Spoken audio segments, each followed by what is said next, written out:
Kültür, Eğitim ve Gençlik Komiseri Sayın Mariya GABRIEL'in açılış konuşmalarını dinleyeceğiz. Sanayi ve Teknoloji Bakanımız Sayın Mustafa VARANK'ın çevrim içi protokol konuşmaları sonrasında Sanayi ve Teknoloji Bakan Yardımcımız Sayın Mehmet Fatih Kacır, siz değerli katılımcılarımızın eşliğinde 8. Avrupa Birliği Çerçeve Programı olan Ufuk 2020'de üstün başarı göstermiş projelere ödüllerini takdim edecekler. Etkinliğin ikinci yarısı ise TÜBİTAK Başkanı Sayın Hasan MANDAL'ın Türkiye'nin Ufuk Avrupa vizyonu hakkındaki sunumlarıyla başlayacak. Akabinde Avrupa Komisyonu Araştırma ve İnovasyon Genel Müdürlüğü Genel Müdür Yardımcısı Sayın Signe RATSO, Ufuk Avrupa'daki yenilikler konusunda bilgilendirmelerde bulunacak. Başarı hikayeleri sunumlarıyla devam edecek etkinliğin ilk günü Avrupa Komisyonu Araştırma ve İnovasyon Genel Müdürlüğü Temiz Enerji Dönüşüm Birimi Başkanı Sayın Ellen Cray ve Avrupa Komisyonu Araştırma ve İnovasyon Genel Müdürlüğü Endüstriyel Dönüşüm Birimi Başkanı Sayın Jürgen Tidye'nin sunumlarıyla sona erecek. 22 Mart Salı günü yarın saat 9.30'da başlayacak olan kayıt süreci akabinde ikinci gün etkinliğimiz Avrupa Komisyonu Araştırma ve İnovasyon Genel Müdürlüğü Birim Başkanı Yardımcısı Sayın Andrea Gentili'nin Geleceğin Düşük Emisyonlu Endüstrileri konulu paneliyle başlayacak. Avrupa Komisyonu değerli üyelerinin panel yönetiminde Türk paydaşlarının katılım sunumları ile devam edecek oturumların ardından ikinci gün etkinliğimizin kapanış oturumunu yarın akşam 5'te yine bu salonda gerçekleştireceğiz. Efendim sizlere dağıtılan dosyalarda Ufuk Avrupa Vizyon dokümanından Yeni Ufuk Avrupa Programı hakkında detaylı bilgilere ulaşabilirsiniz. Aynı zamanda salonumuzun girişinde bulunan kare kodları tarattığınızda etkinlik gündemimize de ulaşabilirsiniz. Bir de sosyal medya etiketimiz var. Türkiye in Horizon Europe sosyal medya etiketini kullanarak etkinlikten içerikleri sosyal medya hesaplarınızda paylaşırsanız daha fazla kişiye ulaşmamıza yardımcı olursunuz. Evet efendim, ben sözü daha fazla uzatmadan açılış konuşmasını yapmak üzere TÜBİTAK Başkanı Sayın Hasan MANDAL'ı sahneye davet ediyorum. Buyurunuz efendim.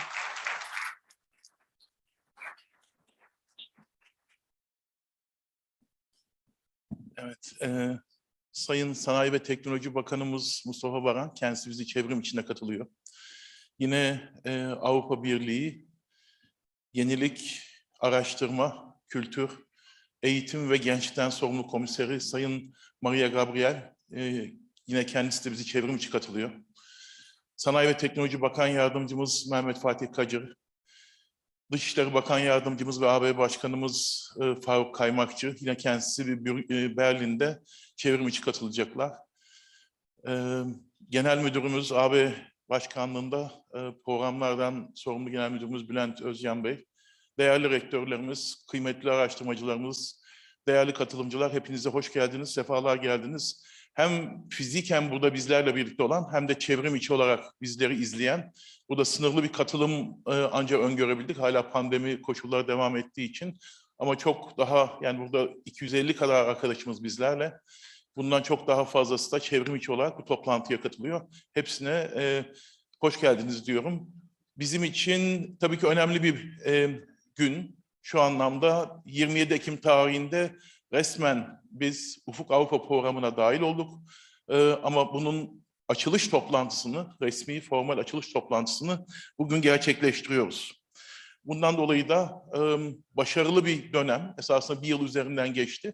Ama başarılı bir dönemi tekrar sanal ortamda paylaştık. Ama başarılı bir dönem olmasını, 7 yıl olmasını diliyoruz. Ki ilk başlangıç geri bildirimleri, yani başarılarımız, sizlerin başarıları oldukça heyecan verici. Bunları gün içinde çok daha fazla duyacağız. Tabii gelecek odaklı baktığımız zaman, yani gelecek odaklı süreçlere baktığımız zaman hem iş dünyası açısından hem de bilim dünyası, bilim insanlarımız açısından gelecek en az 10 yıl, yani bu döneme dahil olacak, en az 10 yıl boyunca konuşacağımız başlıklar işte şu an yaşıyor, belki inşallah bitiyor olduğunu düşündüğümüz salgın odaklı süreçler. Ama çok daha kuvvetli bir şekilde etkisini görüyor olduğumuz iklim değişikliği ve buna bağlı değişkenler. Bunun içerisinde işte gıda tedarik zincirlerinde, yine enerji dönüşüm sistemlerinde, yani yeşil kalkınma, yeşil dönüşüm, yeşil mutabakat, bu kavramları çokça duyduğumuz süreçte. Yine bu özellikle pandemi döneminin bize getirmiş olduğu avantajla birlikte risk boyutunun yüksek olduğu siber güvenlik gibi başlıklar. Bunların tümüne baktığımız zaman, bunların tümüne, yani salgın hastalıkların bize getirdiği öğretiler, yine iklim değişikliği odaklı, özellikle Türkiye'de geçen yıl yaşamış olduğumuz süreçler, bunların tümüne baktığımız zaman konunun geleneksel bir çözüm yöntemlerinden farklı, çok daha karmaşık konular, yani konunun karmaşıklığı, dinamik olması, yani tek bir defada hemen sürecin çözüme ulaştırılamaması, değişkenliği, yani hem karmaşık hem değişken hem de dinamik olması, bizim daha önceki sahip olduğumuz deneyimlerden farklı bir yenilikçi bir yaklaşıma ihtiyaç gerektiriyor. Dolayısıyla bunun anlamı da, ki yine bu salgın döneminde en azından ülkemizde ve tüm dünyada da benzer şekilde yaşandı, bilim tabanlı, bilim ve teknoloji tabanlı bir dönüşüm. Ama bilim tabanlı dönüşümden kastımızda geleneksel olan bir yaklaşımla değil, yenilikçi bilgi üretim yöntemlerine ihtiyaç var. Yenilikçi bilgi üretimlerinden kastımız da daha fazla birlikte geliştirmenin ve birlikte çalışmanın ve bunun sonunda da birlikte başarmaya doğru. Yani işbirliği sürecinden daha fazla birlikte iş yapma süreci ve birlikte çalışma süreci ve birlikte başarma noktasına doğru bir dönüşüm. Pandemi dönemi bunu bize en önemli sinyaliydi. İklim değişikliği odaklı başlıkların tümü de bununla ilişkili konular.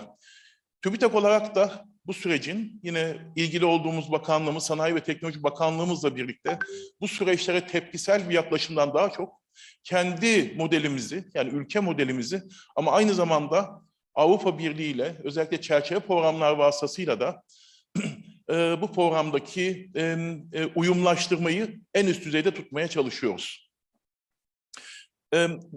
Kendi özellikle destek programlarımızda, sizler de sağ olun, buna çok iyi bir şekilde katkı verme noktasında bilgiyi üreten kurumlarımızla bilgiyi kullanan kurumlarımızın birlikte çalışabilmesini hep ön planda tutmaya çalıştık son 3-4 yıl içerisinde.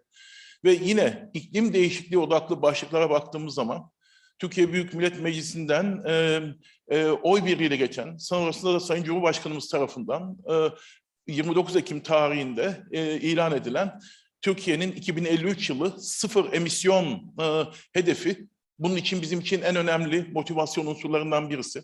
Yani yaptığımız işlerin görünürlüğünün hedef noktasında olması. Yine Türkiye ekonomi modeline baktığımız zaman hem yeşil dönüşümü hem de bu yeşil dönüşümün, yeşil kalkınmanın 4 sac ayağından birisinin araştırma ve geliştirme odaklı olacağı. Dolayısıyla geçmişte araştırma, bilim ve teknoloji temelli araştırma ve geliştirme çalışmaları bir tercih noktasındayken, bir tercih veya bir avantaj noktasındayken, bir teşvik noktasındayken şu an bir zorunluluk noktasına gelmiş durumda. Bu nedenle bugün burada bulunan, yine çevrim içinde bizleri izleyen tüm paydaşlarımızın, araştırmacılarımızın bu süreçteki katkılarının çok daha kıymetli olacağını düşünüyorum. Türkiye tabii ki çerçeve programlara 2000'li yılların başından itibaren 6. çerçeve programı, 7. çerçeve programı ve takibinde 8. çerçeve program, yani Ufuk 2020, şimdi de 9. çerçeve program Ufuk Avrupa kapsamında bu sürecin içerisinde. Ama özellikle Ufuk Avrupa programından itibaren iki tercihten birisi, yani ulusal program mı, Avrupa'daki destek programları mı noktasını açıkçası biz bakanlığımızla da, yönetim kurulumuzun da desteğiyle tek bir boyutta yönetmeye çalışıyoruz. Yani iki sistemin birbirleriyle oldukça uyumlu. Yani çünkü önceliklerin küresel boyutta öncelikler olduğunu düşünüyoruz. Sadece ülke önceliği değil ve bunların tümünün de bizim Avrupa araştırma alanıyla Türkiye araştırma alanının eş zamanlı yönetilebilmesi, bu bizim için en büyük geçtiğimiz Ufuk Avrupa'nın, özellikle Ufuk 2020'nin son 2 yılında en önemli göstergemiz oldu.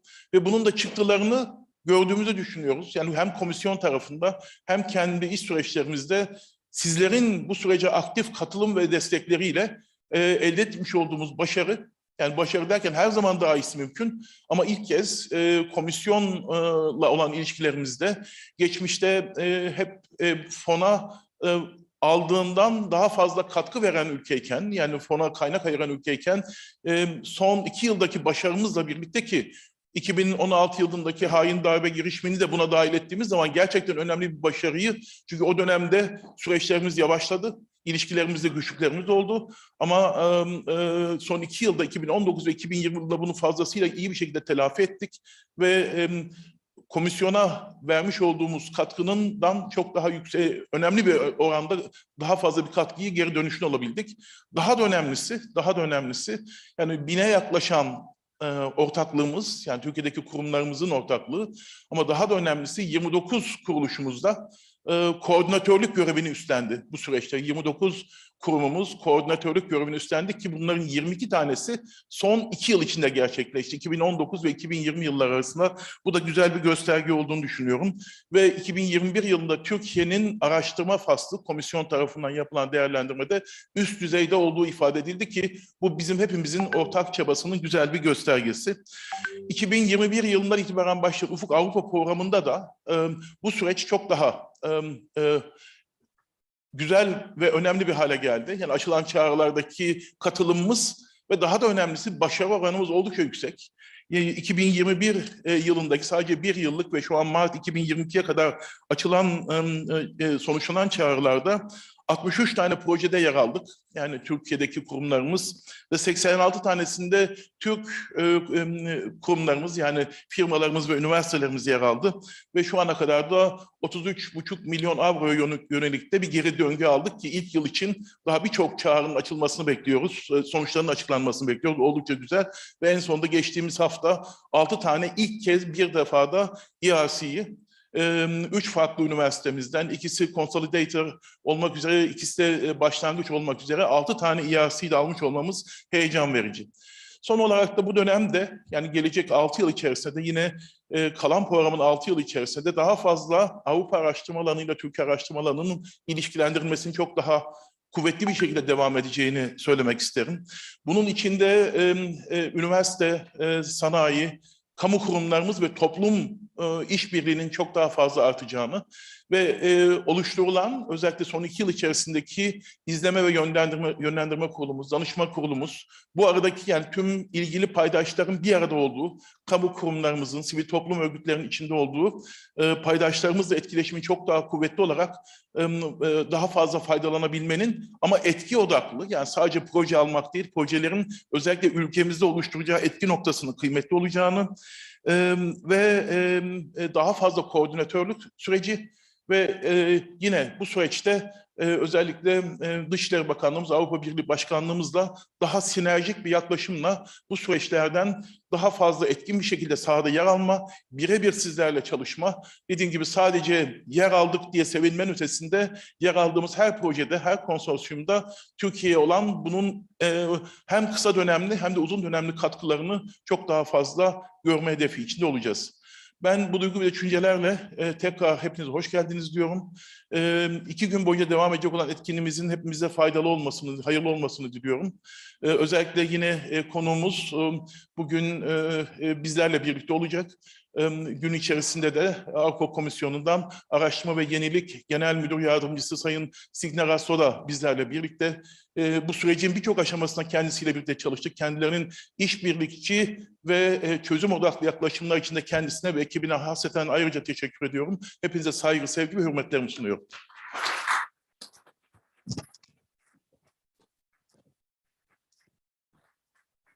Profesör Doktor Sayın Mandal, çok teşekkür ediyoruz. Hem bize bugüne kadar projede ne gibi gelişmeler olduğundan bahsettiniz hem de yakın gelecekteki beklentilerden bahsettiniz. Çok teşekkürler bir kez daha.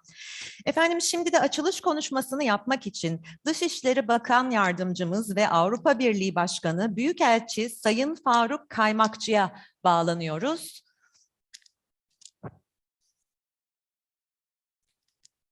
Bağlantımızı hemen sağlayacak teknik arkadaşlarımız.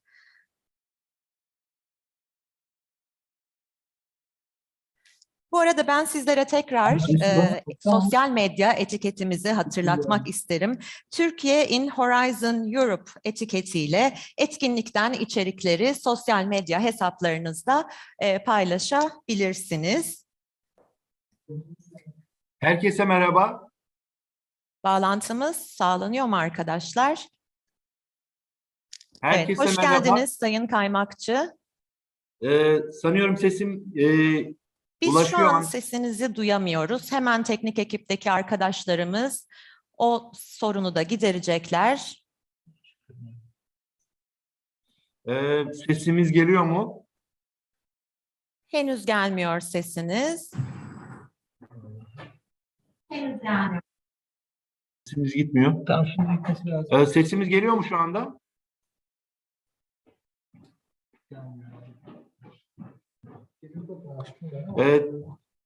Herkese Berlin'den Evet, teknoloji merhaba. çağında bu teknolojik aksaklıkları her durumda yaşıyoruz. Son 2 sene içerisinde hepimiz de bunu bizzat tecrübe ettik sanıyorum.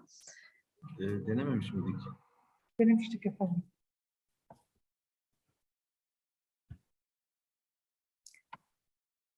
Bu da etkinliğimizin nazar boncuğu olsun diyoruz. Hemen çözüleceğini umuyorum bu sorunun. Evet, sesimiz hala gelmiyor sanıyorum. Şu an geliyor Sayın Kaymakçı. Tamam, şu anda geliyor değil mi? Geliyor, buyurun. Söz sizin efendim.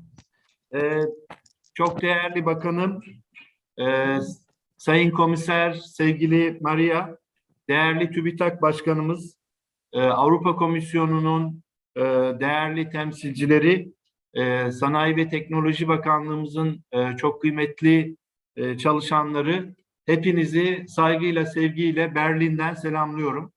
Ben geçen hafta Brüksel'deydim. Avrupa Birliği kurumlarıyla bazı temaslarımız oldu. Bugün de Almanya'dayım. Berlin'de Almanya'yla yeni kurulan hükümetle ikili ilişkilerimiz ve Avrupa Birliği ilişkileri bağlamında istişarelerde bulunuyoruz. Hepinize Berlin'den saygılar, sevgiler. Evet, ben aslında geçen hafta komiser GABRIEL ile de görüşme fırsatım oldu. Türkiye'de Avrupa Birliği Başkanlığı olarak biz bütün birlik programlarına en etkin şekilde katılmak ve bu programlardan yararlanmayı öncelikli bir konu olarak görüyoruz. 2021-2027 döneminde Avrupa Birliği'nin 13 programı ve ajansına da ilki olarak katılma kararı aldık ve bunlardan 5'ine şu an itibariyle katılmış durumdayız. Tabii bunların içerisinde belki de en önemlisi Ufuk Avrupa. Ufuk Avrupa, dijital ve yeşil bir Türkiye'nin, dijital ve yeşil bir Avrupa'nın oluşturulmasında elimizdeki en önemli araçlardan bir tanesi. Bu konuda Sanayi ve Teknoloji Bakanlığımızla ve TÜBİTAK'la çok yakın çalışıyoruz. Ufuk 2020 programında olduğu gibi, yani 2014-20 dönemini kapsayan Ufuk 2020'de olduğu gibi 21-27 dönemini kapsayan Ufuk Avrupa'da da tanıtma, bilgilendirme, araştırma kurumlarımızı, firmalarımızı, kamu kurumlarımızı, akademisyenlerimizi bu programa etkin bir şekilde katılmaya teşvik edeceğiz. Biz özellikle Avrupa Birliği programları sayesinde ülkemizin üyelik sürecinin ilerletildiğine de inanıyoruz. Gerçekten bu birlik programları, az önce TÜBİTAK Başkanımız da söyledi, sadece mali bir proje değil, bizler için birlik programlarına katılım, özellikle işbirliği anlamında, diğer Avrupa ülkeleriyle işbirliği anlamında bizim için çok önemli. Ortak sorunlara ortak çözümler üretme anlamında çok önemli. Dolayısıyla Ufuk Avrupa'nın önümüzdeki dönemde en etkin şekilde ülkemizde kullanılması, değerlendirilmesi için birlikte çabalarımızı sürdüreceğiz. Ben geçen hafta yenilikçilik, araştırma, eğitim, kültür komiseriyle yaptığım görüşmede özellikle Sanayi ve Teknoloji Bakanlığımızdan edindiğimiz bilgiler çerçevesinde bir üst düzeyli diyalog toplantısı yapılmasının gereğini de aktardım. Sayın Komiser de birazdan kendisi de sanıyorum bu konudaki görüşünü iletecektir. Ülkemiz ile Avrupa Birliği arasında bilim araştırma konusunda Sayın Bakanımız ile değerli komiser Mariya GABRIEL arasında bir üst düzey diyalog toplantısının en kısa zamanda yapılmasının ben çok yararlı olacağına inanıyorum. Belki bu toplantıyı Brüksel'de yaparken Ufuk Avrupa programının belki de Brüksel'de bir yine Türk tarafı ve diğer Avrupa tarafları arasında bir araya gelmesiyle ikinci bir tanıtım etkinliği yapılmasının da çok yararlı olacağına inanıyorum. Umarım bu iki etkinliği ya birlikte ya da ayrı ayrı olarak önümüzdeki aylarda gerçekleştirebiliriz.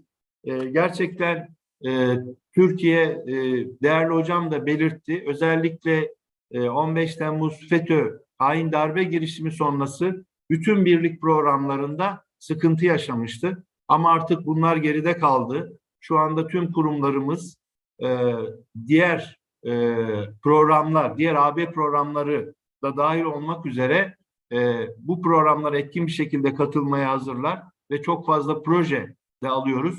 Umarız hep birlikte gelecekte ortak projeleri gerçekleştirebiliriz. Zira ortak geleceğimiz Avrupa, ufkumuz Avrupa. Çok teşekkür ediyorum.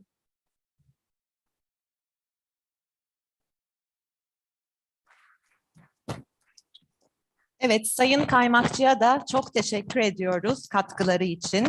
Ve şimdi tekrar çevrim içi olarak bize bağlanacak bir konuğumuz var. Avrupa Yenilik Araştırma, Kültür, Eğitim ve Gençlik Komiseri Sayın Mariya GABRIEL'e bağlanıyoruz. Ya da bağlanmayı deniyoruz şimdilik ama bağlanacağız.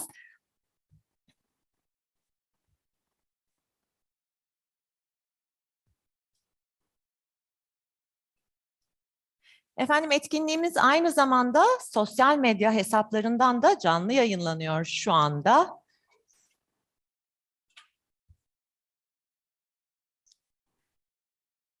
Ve Sayın Gabriel'i ağırladıktan sonra da Sanayi ve Teknoloji Bakanımız Sayın Mustafa Varank'ı yine çevrim içi olarak ağırlayacağız. Kendisi de etkinliğimize şeref verecek. Ardından da bir ödül törenimiz olacak. Evet, Sayın Gabriel'e bağlanabiliyor muyuz arkadaşlar? 5 dakika içinde bağlanacağız Sayın Gabriel'e.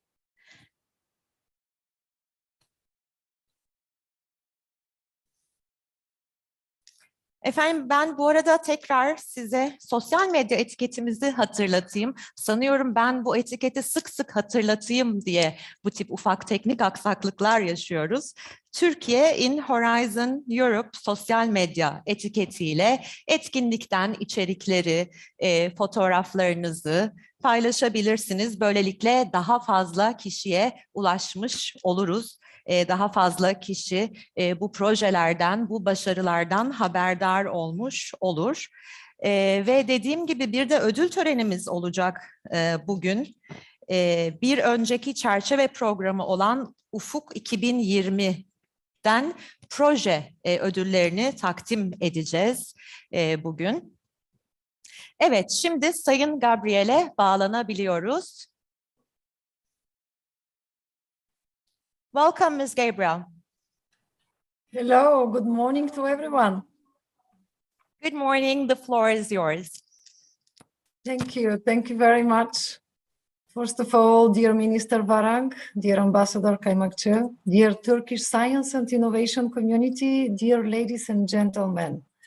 Firstly, allow me to thank you for organizing an impressive launch event of Horizon Europe, the most ambitious transnational research and innovation program in the world. Well, in these trying times, now more than ever, scientists, businesses, innovators, and students need to stay united, promoting peace and strengthening their cooperation. You know that next year we'll celebrate 20 years of Turkish participation in the European research and innovation programs. And it is clear to us that Turkey is a privileged European partner in research and innovation. Today, we can say that cooperation on research and innovation between the European Union and Turkey is a success story and holds even more potential for the future. In Horizon 2020, you participated with over 1,190 Turkish organizations and individuals, and with 814 grants receiving more than 280 million euros in European support. You show innovation leadership and excellence across fields such as researchers' mobility, with Marie Curie Skłodowska being the most successful in terms of participation.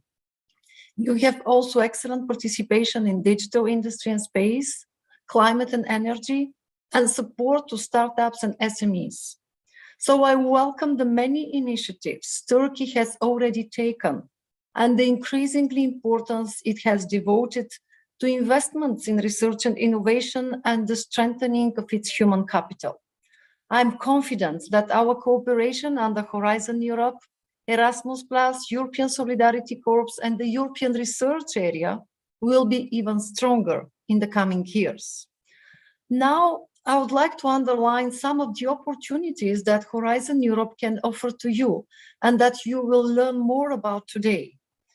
The program first is structured in 3 pillars, covering virtually all disciplines with a focus on impact and results.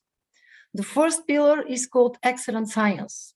Here you will find the European Research Council for basic research, the Marie Skłodowska-Curie actions for researchers' mobility, and the resources to continue developing world-class research infrastructures. The second pillar addresses global challenges in European industrial competitiveness. It covers 6 thematic clusters in distinct areas such as health, culture and creativity, civil security, digital industry and space, climate, energy and mobility, and food. Here, we want to fund the best teams to find and scale up solutions to lead on the green and digital transitions and make our societies more inclusive and resilient. As you know, 35% of Horizon Europe's 95.5 billion euro budget is dedicated to climate action to reach the European Green's goals of climate neutrality by 2050. And this investment supports a massive scale-up of innovation, spurring technological advances and social innovation, as no one must be left behind. In this second pillar, you will find the European partnerships. And this is a significant investment where Turkey's industry and innovators absolutely need to be present. To push our industry to become more human-centered, digital, sustainable, and resilient, we have launched 10 European partnerships with 10 billion euros, expecting the private side to match with at least an equivalent amount of investment. And this combined contribution is expected to mobilize additional investments in health, transport, energy, digital technology, create jobs and growth, and positively impact the environment and society. I welcome Turkey's strong interest in the public and private partnerships. I know that the green ones are of particular interest. And there are 3 public-private partnerships geared towards the green transition: Processes for Planet, Green Steel, and Clean Hydrogen partnerships worth 3 billion euros. These essential public-private investments that will be used as a springboard for an European innovation pipeline of green and clean industries. And currently, there are 188 open calls for collaborative research in this pillar. And I will simply encourage you, if not done already, to start reaching out to your counterparts across Europe and apply. We need more success stories like the Match Up project involving 7 European cities, including Antalya. This project deploys large-scale demonstrations and turns urban problems into innovative opportunities to improve the citizens' quality of life and boost the local economies. Now I'm coming to the third pillar. The third pillar is called Innovative Europe. Here, you will find the European Innovation Council and the European Institute for Innovation and Technology. Together, they support the next generation of unicorns in Europe and ensure that we have the best innovative talents in entrepreneurial, digital, and green skills. The European Innovation Council has calls open to startups and SMEs throughout the year. A month ago, the European Innovation Council announced a 1.7 billion euro program for deep tech startups in their scale-up phase for 2022. And this is the Europeans' most prominent investment in startups in a single year. Another novelty is our increased support to women innovators. Last year, I launched the Women Tech EU initiative, offering grants worth 75,000 euro each to support women-led deep tech startups. It also offers mentoring and coaching and European-wide networking opportunities with investors. So the next call, that will be an opportunity to fund 130 women-led companies. And you know that in support of our youth, the 2022 European Prize for Women Innovators has 2 additional prizes for the most promising rising innovators under 35.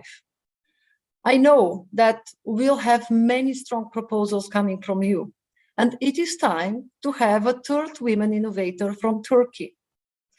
Well, dear friends, in conclusion, and if I could choose one message that I hope you will keep from my speech, it would be that we need your excellent researchers and students in the European Research Council and the Marie Skłodowska-Curie Actions Program. That we need your industry and research teams to help lead the green and digital transitions. And that we need your innovators, both women and men, to connect across innovation ecosystems. I count on you, count on my support too. Thank you. Thank you very much, Ms. Gabriel. Evet, Sayın Gabriel'i de teşekkürlerimizle uğurluyoruz efendim. Ve şimdi yoğun programı sebebiyle etkinliğimize çevrim içi olarak katılacak olan Sanayi ve Teknoloji Bakanımız Sayın Mustafa Varank'a bağlanıyoruz. Hoş geldiniz Sayın Bakanım. Hoş geldiniz Sayın Bakanım. Hoş bulduk, çok teşekkür ediyorum. Buyurun efendim, söz sizin. Hoş bulduk, çok teşekkür ediyorum. Buyurun efendim, söz sizin. Evet, Sayın Komiser Mariya GABRIEL, evet. Kamu, üniversite ve iş dünyamızın değerli temsilcileri, ülkemizin Ufuk Avrupa programına katılımı vesilesiyle düzenlenen açılış etkinliğinde çevrim içi de olsa sizlerle bir arada olmaktan büyük mutluluk duyuyor. Hepinizi saygıyla, muhabbetle selamlıyorum. Pandemiye karşı her boyutta mücadeleyle geçen son 2 yıl işbirliği ve dayanışmanın önemini tüm ülkelere gösterdi. Salgının kontrol altına alınmasından aşı ve tedavi geliştirme çalışmalarına kadar insanlık olarak aynı gemide olduğumuzu bir kez daha hatırladık. Uluslararası ticarette yaşanan sıkıntılar bölgesel ilişkilerin kıymetini bir üst seviyeye taşırken coğrafi yakınlığın önemi tekrar ortaya çıkmış oldu. Sanayicilerimiz en büyük yatırım ve ticaret ortağımız olan Avrupa Birliği ülkelerine taahhütlerini eksiksiz yerine getirmek için olağanüstü bir gayret gösterdiler. Türk sanayisi AB standartlarına uyum, üretim kalitesi ve taahhütlerini gerçekleştirme noktasında bu dönemde rüştünü ispat etti.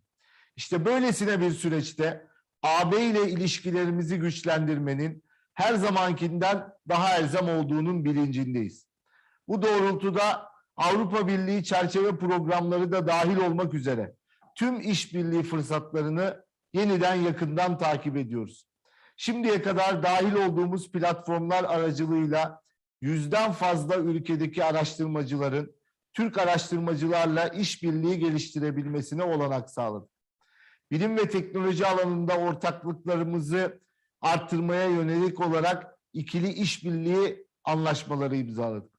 Ülkelerin ilgili kurumlarıyla proje çağrılarına çıkıyor, bilim insanlarının ortak araştırma faaliyetleri yürütebilmelerine olanak sağlıyoruz.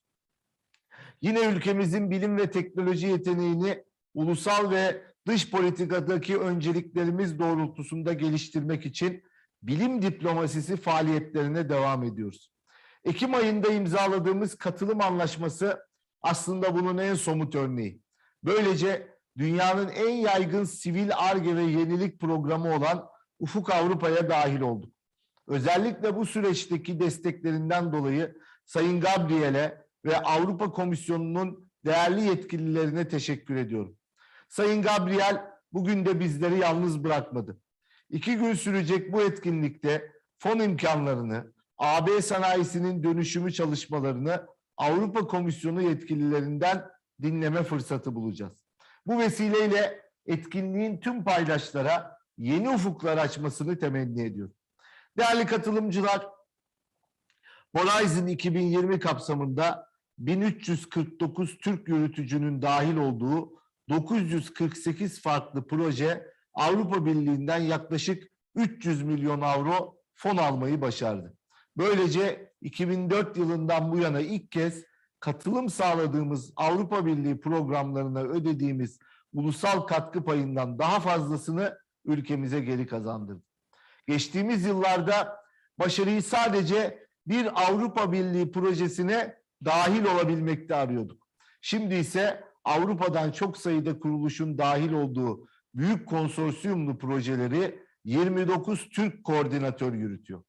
Ayrıca Avrupa'nın en prestijli araştırma desteği olarak kabul edilen Avrupa Araştırma Konseyi ERC fonundan faydalanan Türk araştırmacıların oranı da son dönemde ciddi şekilde arttı. Şimdiye kadar 30 araştırmacımız Avrupa Araştırma Konseyi tarafından desteklendi. Ülkemiz adına çok önemli bir kazanım. Ben bu vesileyle başarıları ödüllendirilen koordinatörlerimizi ve proje sahiplerini yürekten tebrik ediyorum. Kazanılan tecrübelerin en verimli şekilde ülkemize aktarılmasını umut ediyor. Başarılarınız daim olsun diyorum. Değerli katılımcılar, saygıdeğer misafirler, elbette ülke olarak hedeflerimizin gerçekleşmesinde duyduğumuz en önemli ihtiyaç bilim, teknoloji ve yenilik alanında çığır açacak insan kaynağıdır. Sayın Cumhurbaşkanımız bundan yaklaşık 4 yıl önce dünyanın en büyük havacılık, uzay ve teknoloji festivali Teknofest'te bilim insanlarımız için bir yurda dönüş seferberliği ilan etmişti. Bu doğrultuda Türk kökenli bilim insanları başta olmak üzere alanının en iyisi araştırmacılara yönelik uluslararası lider araştırmacılar programını başlattık. Bu programı kamuoyuna ilan ederken şunu söyledik. Türkiye'yi dünyanın her yerinden üst düzey araştırmacılar için cazibe merkezi haline getireceğiz. Biz bunu söylediğimizde açıkçası bunun mümkün olamayacağını iddia edenler oldu. Geldiğimiz noktada dünyanın en prestijli üniversitelerinden, Ar-Ge'ye en çok yatırım yapan global şirketlerden ve uluslararası araştırma enstitülerinden 127 bilim insanının çalışmalarını ülkemize taşımayı başardık. Bununla da yetinmedik. Halihazırda Türkiye'de çalışmalarını sürdüren başarılı araştırmacılar için de Ulusal Lider Araştırmacılar Programı'nı başlattık. Her iki alanda da 2021 yılında yeni bir çağrıya çıkmıştık. Bu çağrıların değerlendirmelerini tamamladığımızı bu etkinlik vesilesiyle duyurmak isterim. Uluslararası Lider ve Genç Araştırmacılar Programı kapsamında ya da daha anlaşılır, daha popüler bir ifadeyle TÜBİTAK'ın tersine beyin göçü programları kapsamında biz 47'si Türk, 63'ü yeni araştırmacı olmak üzere araştırmacıları Türkiye'ye getiriyoruz. 9 ülkeden Amerika Birleşik Devletleri, Almanya, Avusturya, Birleşik Krallık, Çin, Fransa, İsveç, Japonya ve Rusya'dan 27 kıdemli araştırmacı ülkemizdeki 20 farklı üniversite ve araştırma merkezine katılacak. Bu araştırmacılar Harvard, Huazong, Johns Hopkins, Ohio, Osaka, Purdue, Aachen, Tokyo ve Tübingen gibi saygın ve prestijli üniversitelerden geliyorlar. Sağlık bilimleri, sosyal ve beşeri bilimler, teknik bilimler ve temel bilimler alanlarında çalışmalarını Türkiye'de sürdürecekler. Yine 2021 yılı çağrısıyla 12 ülkeden 36 uluslararası genç araştırmacı ülkemizdeki 21 farklı üniversite ve araştırma merkezine katılacak. Bu genç araştırmacılarda Duke, Harvard, Humboldt, MIT, Seul, Stanford, Münih, Tokyo üniversiteleri gibi başarılı 31 üniversite ve araştırma merkezlerinden ülkemize geliyorlar. İlk kez ilan ettiğimiz Ulusal Lider Araştırmacılar Programı kapsamındaysa halihazırda ülkemizde araştırmalarını sürdüren 42 araştırmacıyı destekleyeceğiz. Böylece toplamda 105 lider ve genç araştırmacının katkılarıyla ülkemizin bilim, yenilikçilik ve inovasyon ekosistemini daha da güçlendireceğiz. Tüm araştırmacılara ve ülkemize hayırlı uğurlu olsun. Kıymetli misafirler, küresel rekabet gücümüzü arttıran, ekonomik ve teknolojik bağımsızlığımızı güçlendiren bir ekosistemi her geçen gün daha da büyütüyoruz. Sayıları 200'ü aşan üniversitelerimiz, 1600'ü aşkın Ar-Ge ve tasarım merkezimiz, 92 teknoloji geliştirme bölgemiz ve 200 binin üzerinde araştırmacımız, bilim merkezlerimiz, araştırma altyapılarımız bu ekosistemin temel aktörleri.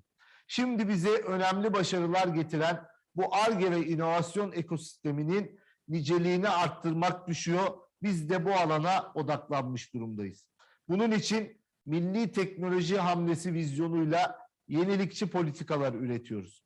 Elbette bu politikaların etkili bir şekilde uygulanabilmesi güçlü finansman mekanizmalarının varlığıyla mümkün. Sağladığımız ulusal desteklerin yanında girişimcilerin ve araştırmacıların uluslararası kaynaklardan da faydalanmalarını teşvik ediyoruz. Bunların başında da Avrupa Birliği'nin yürüttüğü birlik programları geliyor. Birlik programları teşvik ve destek sistemimizin önemli bir ayağını oluşturuyor. Yeni dönemde kurulacak Türkiye Yatırım Platformu'nun Avrupa Yeşil Mutabakatı'na uyum çalışmalarında ve gerekli finansman imkanlarının oluşturulmasında önemli bir rolü olacağını düşünüyorum. Öte yandan proje çağrılarının araştırmacılar ve işletmeler tarafından yakından takip edilmesi, yeni fikirlerin geliştirilmesi ve konsorsiyumlara katılım da oldukça kritik bir diğer husus. Birlik programlarına katılım sağladığı finansman imkanlarının yanında Avrupa ile Türkiye araştırma alanının bütünleşmesine de aracılık ediyor. Böylece ulusal ekosistemimizde yer alan paydaşlar alanındaki en iyi araştırmacı ve kurumlarla işbirliği yaparak geleceğin teknolojilerine yön verecek projelerde çalışıyorlar. Uluslararası projeler ve araştırmacıların dolaşımı hem akademide hem de özel sektörde yetişmiş insan kapasitesinin geliştirilmesini sağlıyor.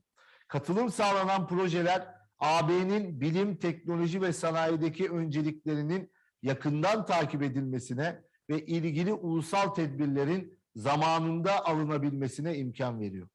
Girişimcilerimiz hedef pazarlardaki endüstriyel standart ve düzenlemelere rekabet avantajı sağlayacak şekilde erken dönemde erişim imkanı elde edebiliyorlar. Buradan araştırmacılarımıza ve girişimcilerimize özellikle seslenmek istiyorum. TÜBİTAK kanalıyla projelerin yazımına hem teknik hem de mali destek veriyor.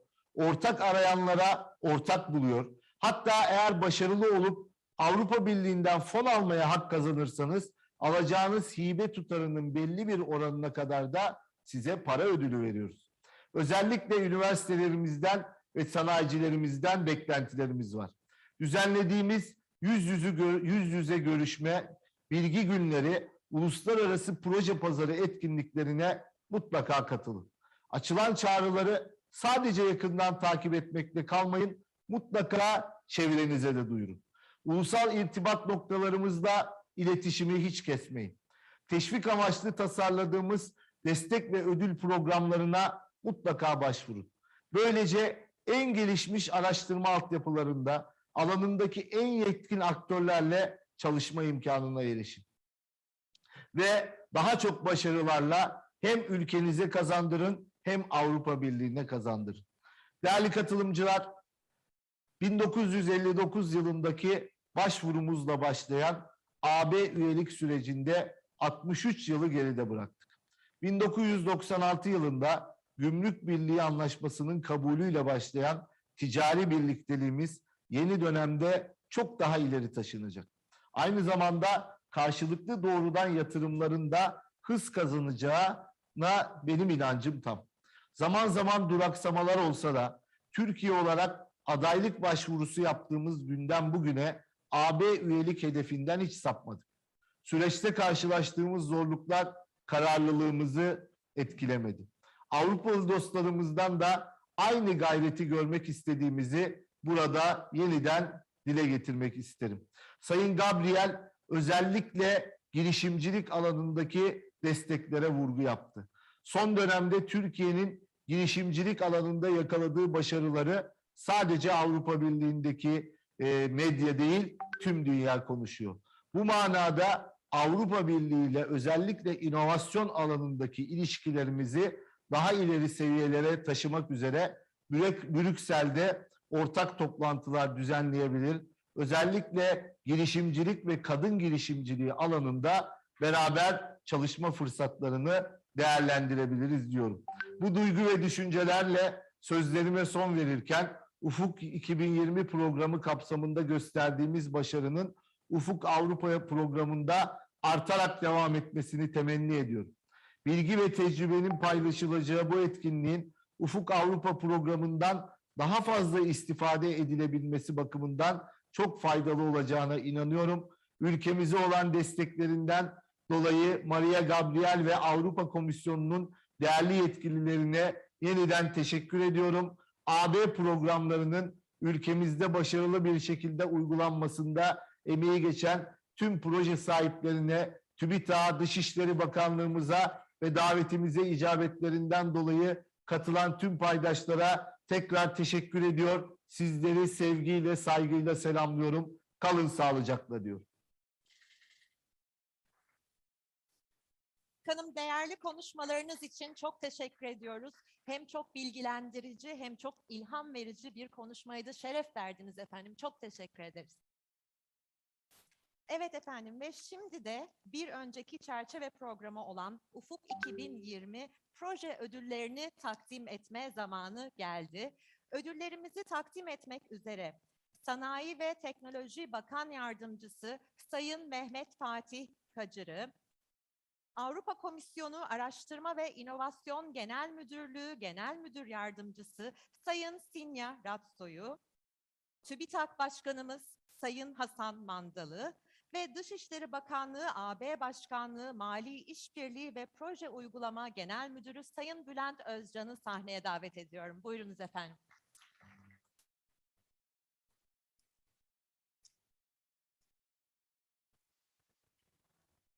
Efendim, izninizle ben alfabetik sırayla ödül sahiplerimizi sahneye davet edeceğim.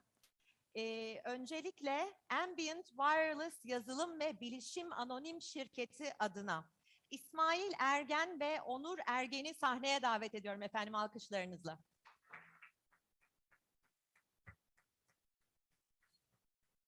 Projeleri Smart Wi-Fi ile bu ödülü almaya hak kazandılar. Aramızdalar mı acaba İsmail Bey ve Onur Bey? Ben ikinci ödülümüzle devam edeyim. Kendileri yine gelirlerse sahneye alırız.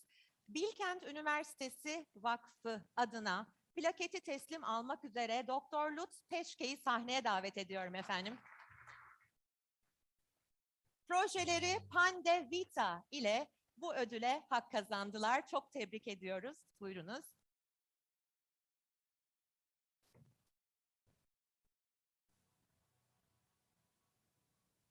Evet, Sayın Kacır'dan plaketlerini alıyorlar ve bir fotoğraf alıyoruz bu anı ölümsüzleştirmek adına.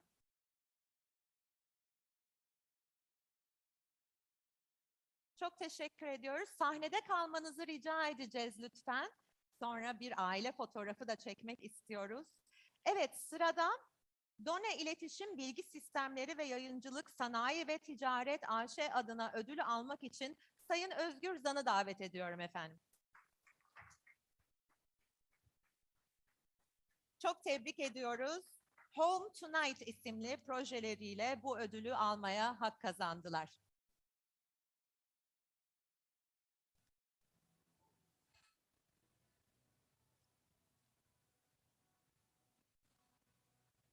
Evet efendim, fotoğraf çekilirken ben sıradaki ödül sahibimizi açıklamak istiyorum.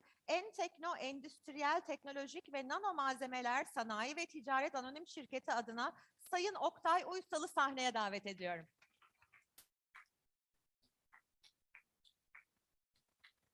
Tebrik ediyoruz. Star isimli projeyle bu ödüle hak kazandılar. Fotoğraf çekilirken sıradaki ödül sahibimizle devam ediyoruz. Farplus Otomotiv Anonim Şirketi adına Sayın Yavuz Emre Yağcı ve Haluk Akçalı'yı sahneye davet ediyorum efendim.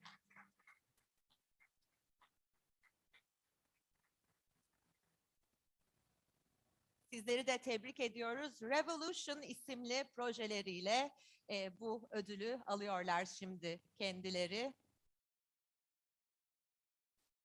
Efendim sırada Flotex Plastik Sanayi ve Ticaret AŞ adına ödülü almak üzere Sayın Tuğrul Karasarlıoğlu'yu sahneye davet ediyorum.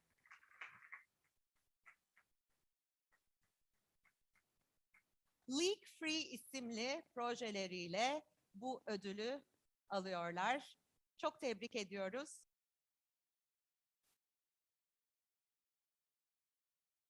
Evet, bir fotoğraf çekiminin ardından sıradaki ödül sahibimizle devam ediyoruz. İstanbul Sanayi Odası adına ödülü teslim almak üzere Genel Sekreter Yardımcısı Sayın Hakan Çoban'ı sahneye davet ediyorum. Mind for Machines isimli projeleriyle bu ödülü alıyorlar. Çok tebrik ediyoruz efendim. Evet, sahnemiz ödüllerle ve ödül sahipleriyle gitgide kalabalıklaşıyor ve sıradaki ödülümüzle devam ediyoruz. İzmir Biyotıp ve Genom Merkezi adına ödülü almak üzere Profesör Doktor İhsan Gürses'i sahneye davet ediyorum.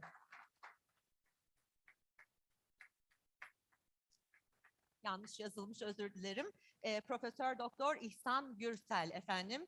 Rare Boost projeleriyle bu ödüle hak kazanıyorlar. Ve sıradaki ödül sahibimiz Kadir Has Üniversitesi ödülü almak üzere Sayın Selma Değirmenci'yi sahneye davet ediyorum.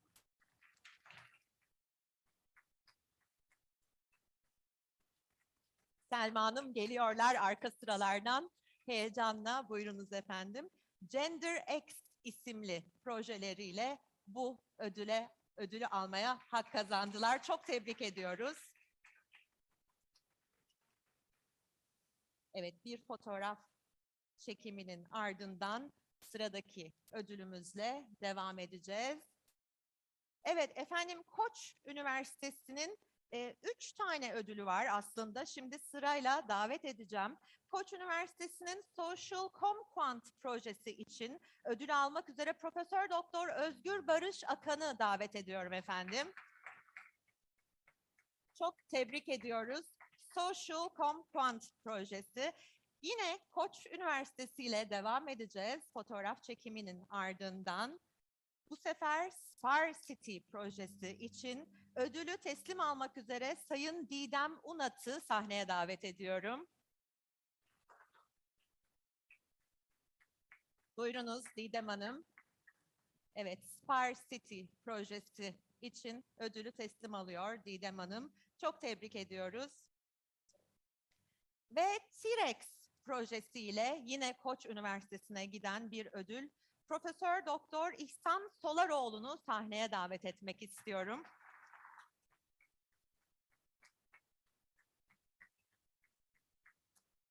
Tebrik ediyoruz. T-Rex projesiyle Koç Üniversitesi adına ödülü teslim alıyor İhsan Bey. Ve sıradaki ödülümüz yine bir başka üniversiteye uzanıyoruz. Konya Teknik Üniversitesi adına ödülü teslim almak için Sayın Serpil Çetin Edebali'yi davet ediyorum efendim.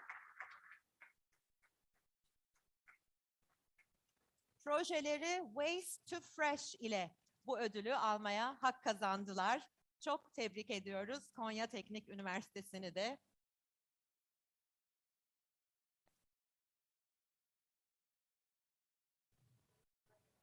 Evet, bir kez daha tebrik ediyoruz. Ve sıradaki ödülümüz için Quartismed Medikal Araştırma Geliştirme Danışmanlık Eğitim Sanayi ve Ticaret Limited şirketi adına Doktor Ahmet Saracoğlu efendim. Tebrik ediyoruz Ahmet Bey. Pre-Mades isimli projeleriyle bu ödülü almaya hak kazandılar.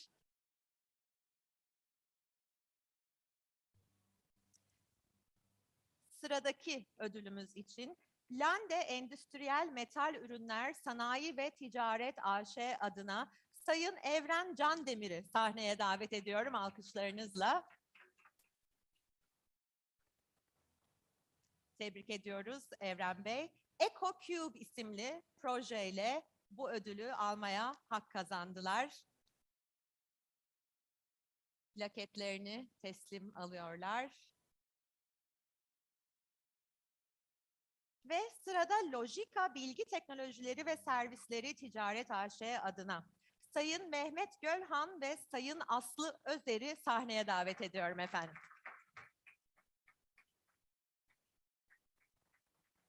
Proje isimleri TAG projesiyle bu ödülü almaya hak kazandılar. Tebrik ediyoruz.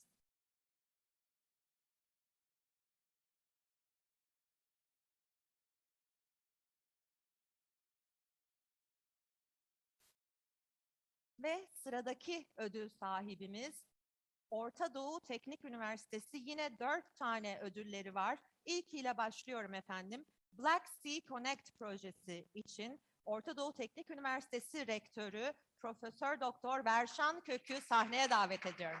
Tebrik ediyoruz efendim. Ve Profesör Doktor Verşan Kök'ü 3 tane daha ödül takdimi için ağırlayacağız. Diğer projeleri de sizlere okumak isterim. Bridge BS, Neomatrix ve Solar Twins projeleriyle 4 tane ödül aldılar. 4 projeleriyle tebrik ediyoruz.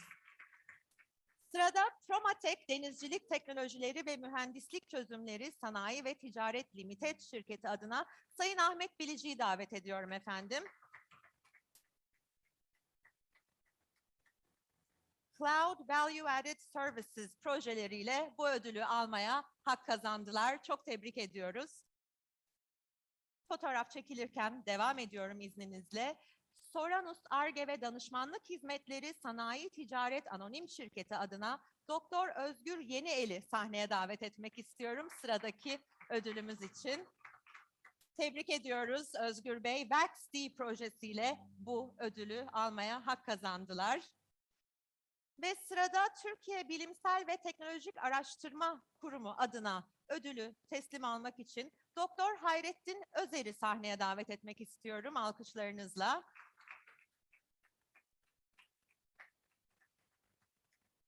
Tebrik ediyoruz Türkiye Bilimsel ve Teknolojik Araştırma Kurumu'nu da MicoTwin isimli projeleriyle bu ödülü almaya hak kazandılar.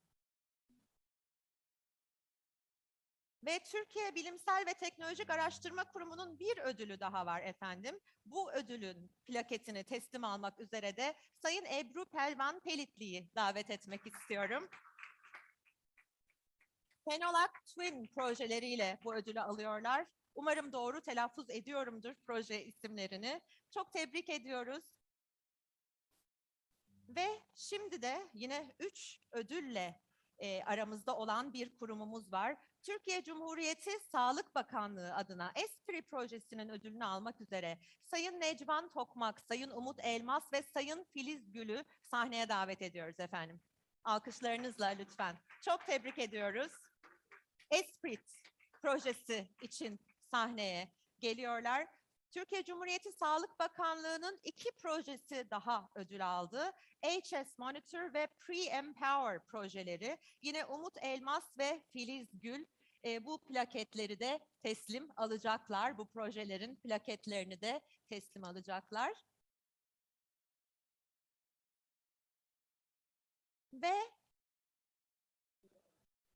bir plaketleri daha var. Evet, plaketler çok olunca ortalık biraz karışabiliyor. Tebrik ediyoruz. Ve son olarak da Yeşilova Holding adına Sayın Emre Dolaylar'ı davet etmek istiyorum efendim sahneye. Proje isimleri Albatros projesiyle bu ödülü almaya hak kazandılar. Çok tebrik ediyoruz efendim. Plaket takdiminin ardından yine fotoğrafımız çekiliyor.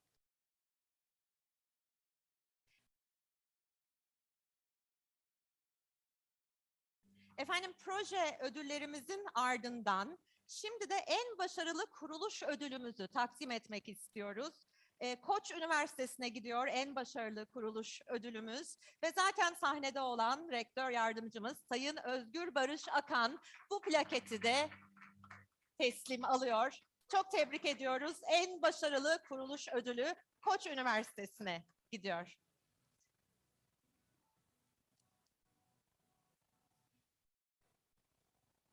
Evet efendim şimdi hep birlikte bir grup fotoğrafı alabilirsek sayın rektörlerimizi de davet edelim lütfen. Bu güzel tabloda sizleri de aramızda görmek isteriz.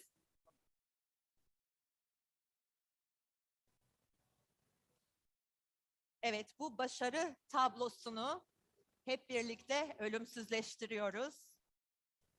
Gerçekten karelere zor sığacak kadar çok ödülümüz var. Ne kadar güzel bir başarı tablosu.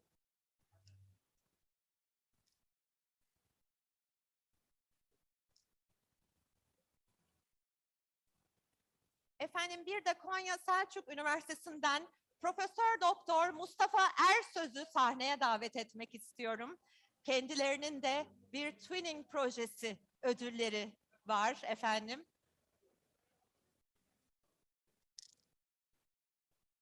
Sayın Ersöz buyurunuz.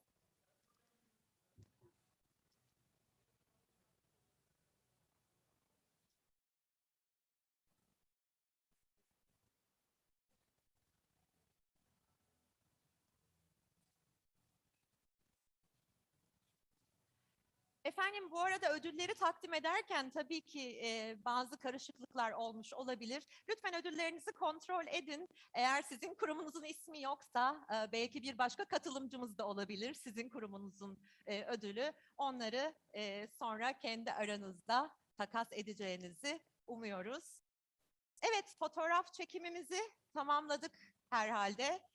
Çok teşekkür ediyoruz, çok tebrik ediyoruz bütün ödül sahiplerimizi ve başarılarınızın devamını diliyoruz efendim. Ve Sayın Kacır, Sayın Mandal, Sayın Özcan, Sayın RATSO sizlere de çok teşekkür ediyoruz bu güzel anı bizlerle paylaştığınız için. Evet, değerli katılımcılarımız, bu keyifli anın ardından şimdi de öğle yemeği vaktimiz gelmiş bulunmakta. Burada bu ödül heyecanı yaşanırken ben öğle yemeğimizi anons etmek isterim. Giriş katında bulunan ana salondaki öğlen yemeğimizin ardından saat 2.30'da tekrar bu salonda birlikte olacağız. Teşekkür ediyoruz.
Şimdi oldu.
Değerli katılımcılarımız, tekrar hoş geldiniz. Umuyoruz ki keyifli bir öğle arası olmuştur.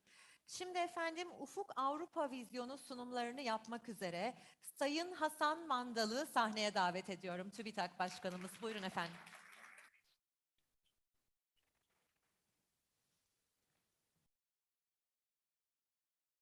Okay, so good afternoon. So once more, welcome again. So in this session, initially myself, and then later the Deputy Director of the Innovation and Research of the Commission. I mean, we will give our remarks on Horizon Europe, and I'll start from the Turkish side. And I put the title as, yes, as you can see, Horizon Europe Vision of Türkiye. I mean, now we are, Türkiye for a sustainable and smart future. Okay, I mean, I have already been mentioned in also the opening remarks. So when we are looking forward for the next 10 years, so this is from the World Economic Forum, and also the ICG, International Science Council, also published a similar type of risk map for the next 10 years. And what are the, so this is also, risk map, the topics or the titles or the challenges are waiting answer to be, the questions to be answered by the research and the scientific community. And if you see, especially from the, the x-axis is the livelihood and the y-axis is the impact. And if you check the, right-hand corner, so okay, still the infectious diseases is still there for the next 10 years. This is for not Turkey, this is for the globally. And also you can see the green ones. So the green ones, they are all related to issues on climate change and also the unfortunate failure of the governments, not enough take consideration. So that will be one of the challenges for the next 10 years. And also cybersecurity, and also the migration, but the migration not only because of some conflicts between the countries or the regions, but the migration because of the climate change. So these are the type of topics or challenges. And also, as I mentioned in the opening remarks, that the type of solutions are expected, not usual or traditional, which we have already been experienced in the past.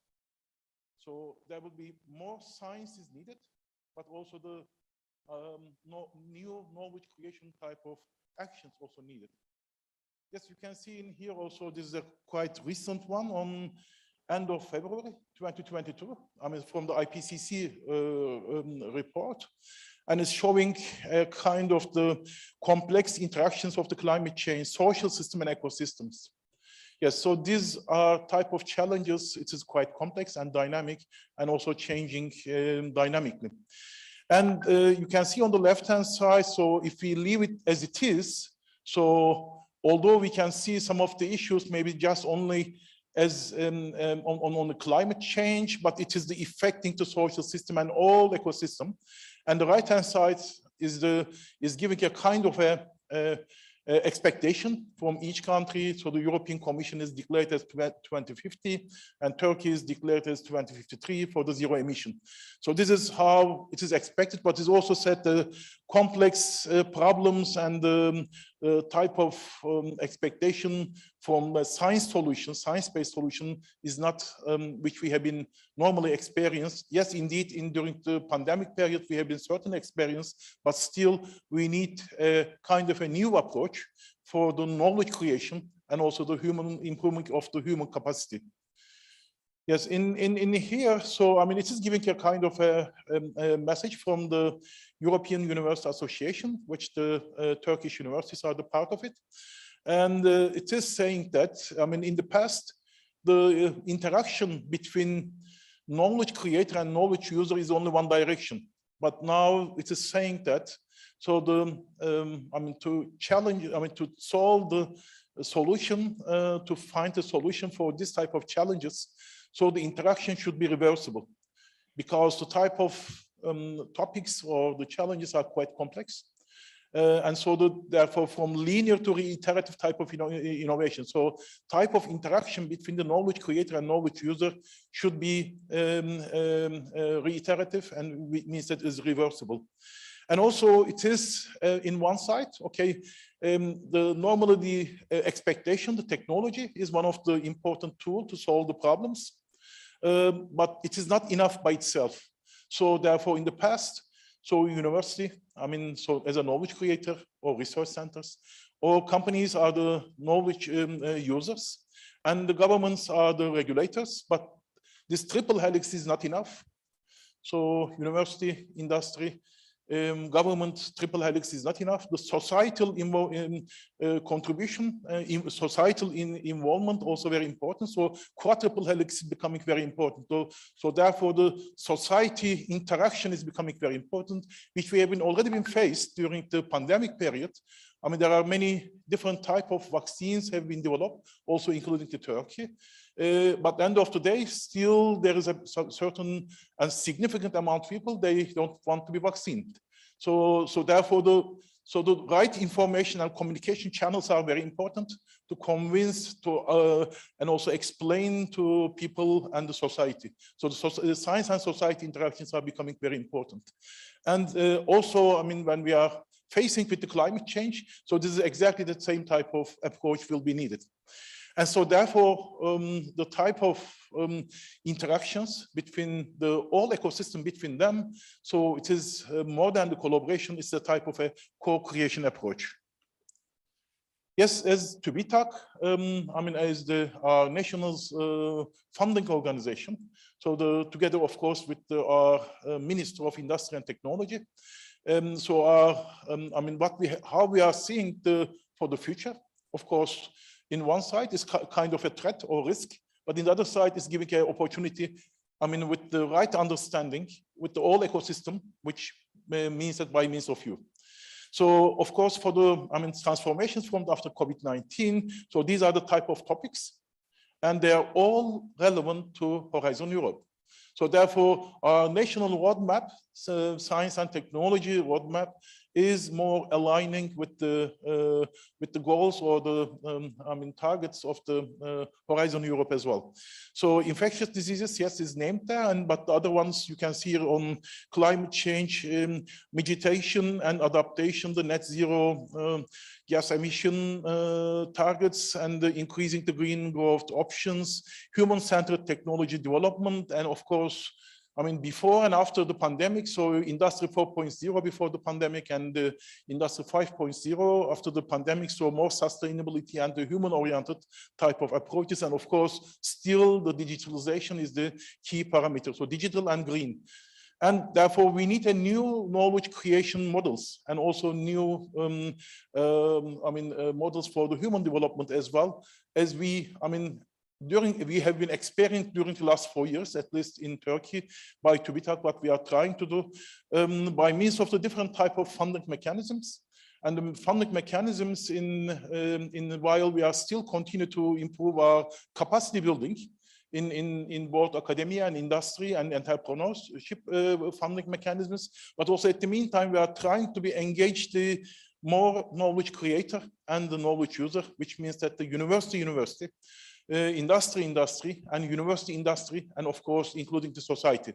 So type of interaction. So most of the programs, especially come out during the last few years, I mean, during the 2 or 3 years period of time. So this is giving a kind of an approach for the new knowledge creation. So, I mean, work together and create together. And also in the right-hand side, in terms of the human capacity development, and I mean, we have been announced by our Minister of Industry and Technology this morning in the opening remarks. So new, I mean, the program has already been started in 2018-19 on 2232 program of international outstanding researchers and the national outstanding researchers program. And now today has been announced 105 new outstanding researchers from internationally and also from our nationally. So 63 from international and 42 from the national one has been announced this morning. and new calls will be open very soon.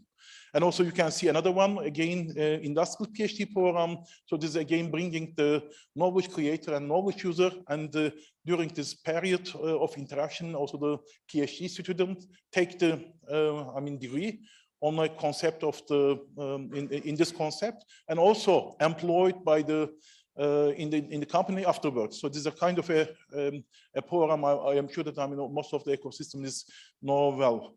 And so these are the type of areas which we have been, of course, it's going to be developing further, especially with the Green Deal. But these are in 2018 and 19. So the big platforms, so platforms on knowledge creation platforms, both either technology development side or the product development side. So these are the areas. And we thank for these platforms that, by using this platform, so our COVID-19 Turkey platform work as a result of these platforms, and 17 projects has been, studied or researched by means of the 49 institutes with 436 researchers. Yes, now this is the, new call has been already been, announced in last September as a new platform call last September, and just finished on mid-Feb. And now the evaluation process has been started. And this time top of our agenda, of course, keeping our priorities and including the Green Deal, and it's including in 5 aspects. On the climate change, environment and biodiversity, clean and circular economy, clean, affordable and secure energy supply, green and sustainable agriculture, and sustainable smart mobility. So these are exactly, overlapping or aligning with the Horizon Europe priorities. Yes, and also we have been applied this in the last year, and of course this year will continue on the green transition and green economy, green development sides. So you can see that there is a, from the both academia and also from the industrial point, that there is special calls or special points or giving if your project is included in the Green Deal. And nicely, from academia and industry, 25% of the projects are proposed and funded in the year 2021 related to the Green Deal issues. And exactly a month ago, there was the Climate Summit, and one of the commission of the Green Summit, Climate Summit on science and technology. And there are 34 science and technology-based recommendations are brought to the summit and accepted. With altogether. Now we are expecting that. So this is a kind of the roadmap of TÜBİTAK for the next, at least certain period of time, which is covering the period of the Horizon Europe. So I am just all trying to say that, so there is a good opportunity now between, our ecosystem. So when they are networking with their colleagues around Europe and around the globe as well. So our national funding is more alignment with the Horizon Europe. And so you can see some of the outcomes of the Climate Summit, technology-based policies. Science and technology, there are, as I said, 34, and only some of them has been named in here. And during this meeting, for today and tomorrow, they have already been named. So, for example, the photovoltaics, the hydrogen economy, and green circular economy, and so you can see some other issues on the blue economy, and so these are all type of topics. So you can see the climate models, blue economy, biodiversity, One Health, integrated urban planning, renewable energy, green hydrogen, remote sensing, and electromobility. So these are some of the outcomes or recommendations of this summit, and then they all accepted. So, and I said, this is the outcome, and it's the input for the TÜBİTAK, for our Turkish national research area, for the funding mechanism for the next upcoming years. And of course, yes, has been mentioned many times in the morning that the Turkey is now is a member of the Horizon Europe program, and was signed in 27th of October. And so you can see the Deputy Director of the Innovation and Research Commission, Ms. Signe RATSO, and we will hear later today, and also Mariya GABRIEL and our Deputy Minister from the Foreign Affairs, that we have been officially be a part of the system in terms of getting the benefit and also the responsibilities during the next 7 years. Yes, also it has been said on the report for the Commission for Turkey, so year 2021, our progress, and it is saying that, so you can see that, so Turkish, preparation for the area of the science and research are well advanced. So this has been said by the Commission itself on the basis of our records and also on the basis of our performance. And also you can see in here, so we have been working on the different type of programs, and I think we have been showed, especially during the last 2 years of the program of Horizon 2020, the alignment, and therefore so we have been seeing some of the outcomes. And there is, you can see this certain part of it, and the COVID-19 platform, for example, one of them. And also we are the research center for the smart specialization. Also the certain cities in Turkey is a part of this program. Yes, the agenda for the future, of course, there's a 7-year program, but the certain of them, especially for the year today, this is 2022 and moving to the 2023 and 2024. So there are 4 priority areas and 20 actions. I am sure that, this was published on November 2021. And so these are also showing a kind of the, roadmap, to better understanding and also to be more involvement with the European Commission, what it's going to be put into the agenda in the next 3 years period. And so especially the one with the star is the twin transformational green and digital.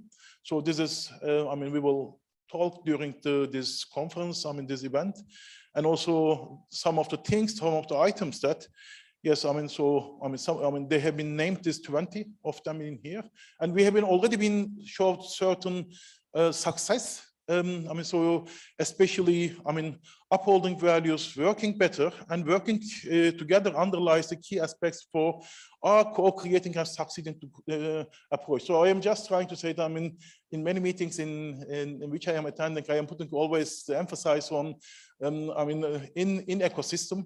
From bottom-up approach, we are trying to be co-create, and also very pleased and saying that in Horizon Europe approach. So you can see also the working together is one of the important issues for the Horizon Europe for the next 7 years. So, and also you can see some of the examples. So we are a part of the European Open Science Cloud, for example, since from year 2020, and also so you can see from the on special platform programs, so our universities and higher education system working together, and also we are trying to be emphasize also the gender issue. Involvement of the more women to be involved in also our national projects. And also in the decision process of the board evaluation and also the boards for the decision for the funding mechanisms. Yes, so this is the has been mentioned also by the commissioner in the morning. So this is 3 pillars for the implementation, for the excellent science. So the find solution for the global challenges and innovate Europe. So these are the 3 pillars, and we will hear more on during the day. And also Turkey is an associate country, so we have been also involving with the widening participation type of activities. So this is giving an extra bonus for us, but also showing we are not alone. Some other of course associate countries, candidate countries taking part in this process.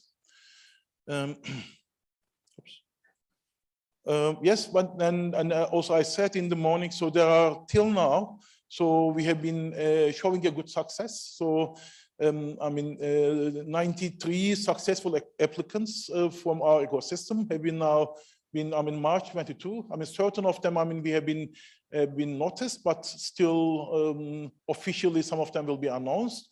But so 65 different projects and 52 of them from the pillar 2. type of, so from the challenges approach, and I mean, some of them are success rates, yes, above the average of Europe, I mean, reaching to 20%. So, I mean, so we have been good applications and good success. In the past, we have been applications and success, but the ratio was low, but now the ratio for, I mean, to succeed to the applicant it's giving, I mean, moving a better situation.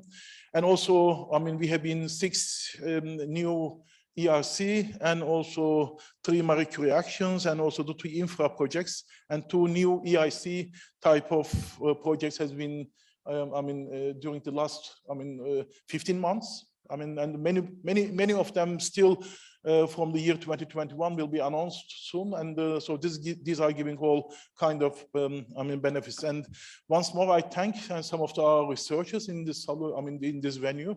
I congratulate them. I mean, last Thursday, I mean, has been officially, we have been also publicized. So 2 consolidator grants, I mean, coming from our researchers from 2 different universities.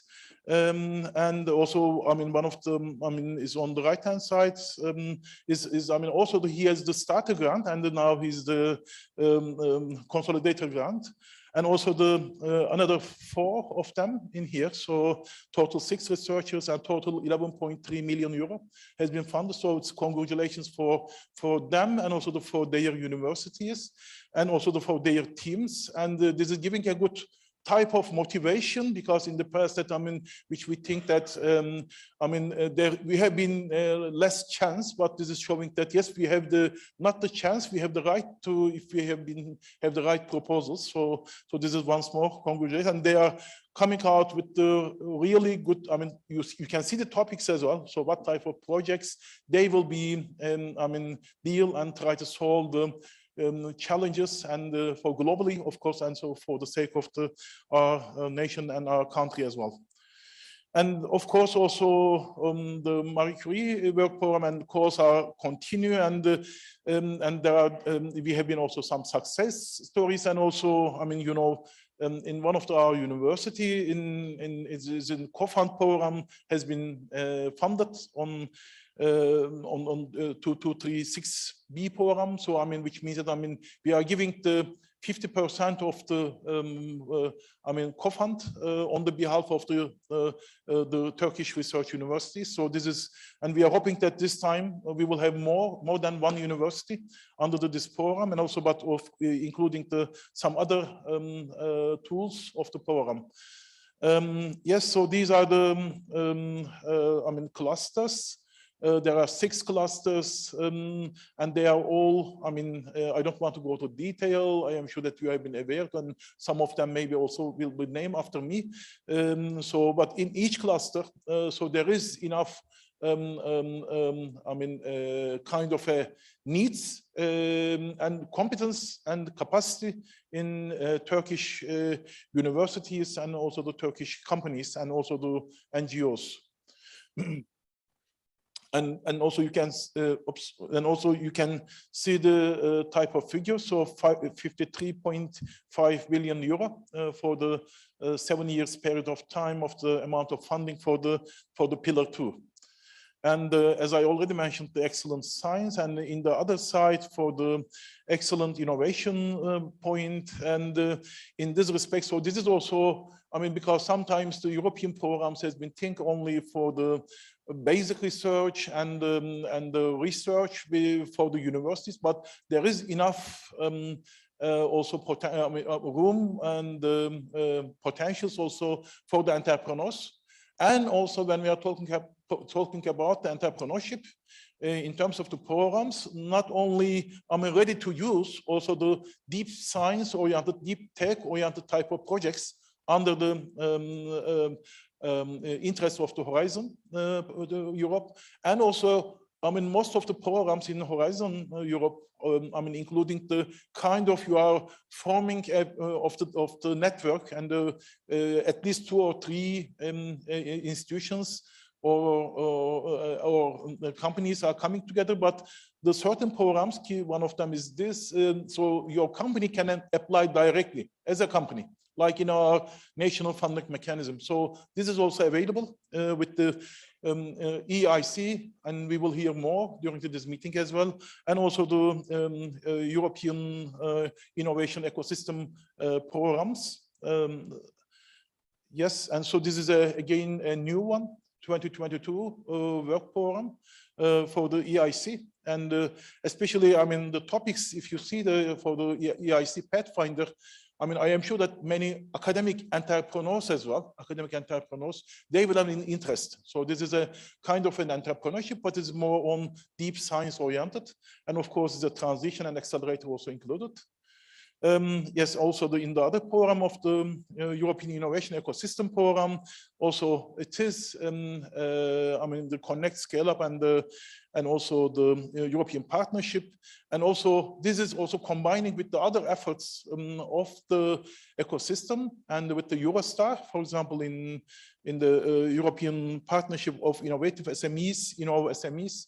So, and Turkey, and again, TÜBİTAK is the representative with Eurostar 3. Yes, and so this is our program. So I mean, certain co-fund is coming from the Commission, but the rest we will be funded by our national funds of TÜBİTAK under the program of the 1709, so-called Eureka Eurostars program. Yes, and also the EIT, so the Knowledge and Innovation Community, and we have already been involved. There are, I think, 7, and we have been involved on the urban mobility, energy, and the food. We have already been a part. I mean, we means that the Turkish stakeholders are already been a part of the, this Knowledge and Innovation Community partnership programs. Yes, and also there are other type of ways. Of course, there is, as I mentioned, for the Horizon Europe under the 3 pillars, but also some other programs, especially for ERANET, co-fund programs. So this is also the way to be, I mean, involved in the European programs. So there are 56 ERANET co-funds, and I mean, as country, I mean, Turkey, we have been involving in these programs as well, and to EGP, I mean, joint action planning programs on 2, and Ampere and Eurostar 2 and Prima, and so these are all been from the Horizon 2020. We have been actively involved, and our performance for Horizon Europe also coming from these programs. I mean, so these are especially from the ERANET co-fund programs. And now also in the case of the Horizon Europe, we will be still very actively involved, and we have already been new co-fund partnership under the Horizon Europe. So you can see on their logos on the right-hand side. And yes, so I mean, like this event, so we have been funded, I mean, funding opportunities to get involved with these networks, to get trained, and to get a kind of a help to write your projects. So, and also get the travel support for outgoing or incoming. I mean, best practice can be invited. So there are many ways, and also we are paying the membership fees to be a member of the clusters. So there are many ways of the we are supporting you to be a more experienced and write good proposals, or to be involved in the good networks. So you can see only in 2 years, I mean 15 months of period of time.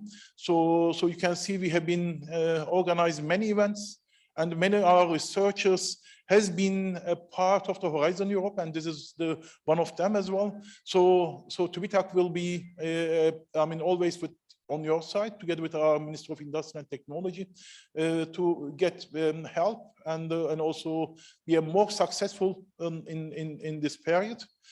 Yeah, maybe the last point which I want to say, that of course, I mean, some of our colleagues are always saying that, I mean, how can I be more informed or well prepared in advance? So there are the documents of the Commission, and sometimes maybe it's difficult to understand, but as again TÜBİTAK, we are opening many especially online events. So on the different type of, I mean, these topics on I mean, policy documents. So you can see, so the policy documents, I mean, is helping, I mean, us as TÜBİTAK and also to our researchers to well prepared in advance. The type of calls will be often in future. So, I mean, there is no any type of privilege to anybody. So, I mean, if you have a more concentration and more understanding what has been said, and so which means that you are well prepared in advance for the upcoming calls. Yes, so for today and tomorrow, so we are talking about all the, I mean, aspects for, I mean, of course, 2 days is not enough, but during at least these 2 days, so the low emission future for industries panel will be ecological and social transition panel, European Innovation Council panel, which I think that is quite important. We will hear, and also the Industry 5.0 in Horizon Europe panel will be, I mean, experiences from both from the Commission side and from the Turkish stakeholders on the basis of their experience from Horizon 2020 will be shared during this panel, and which we believe that, I mean, we need a future for co-creation to achieve the more sustainable in terms of the green and also the digital as a smart future. So thank you very much for your attention.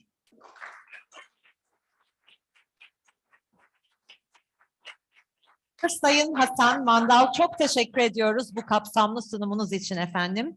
Ve hiç vakit kaybetmeden bir sonraki sunumumuza geçmek istiyorum. Efendim şimdi de konuşmalarını yapmak için Avrupa Komisyonu Araştırma ve İnovasyon Genel Müdürlüğü Genel Müdür Yardımcısı Sayın Signe RATSO'yu sahneye davet ediyorum. Welcome, Ms. RATSO.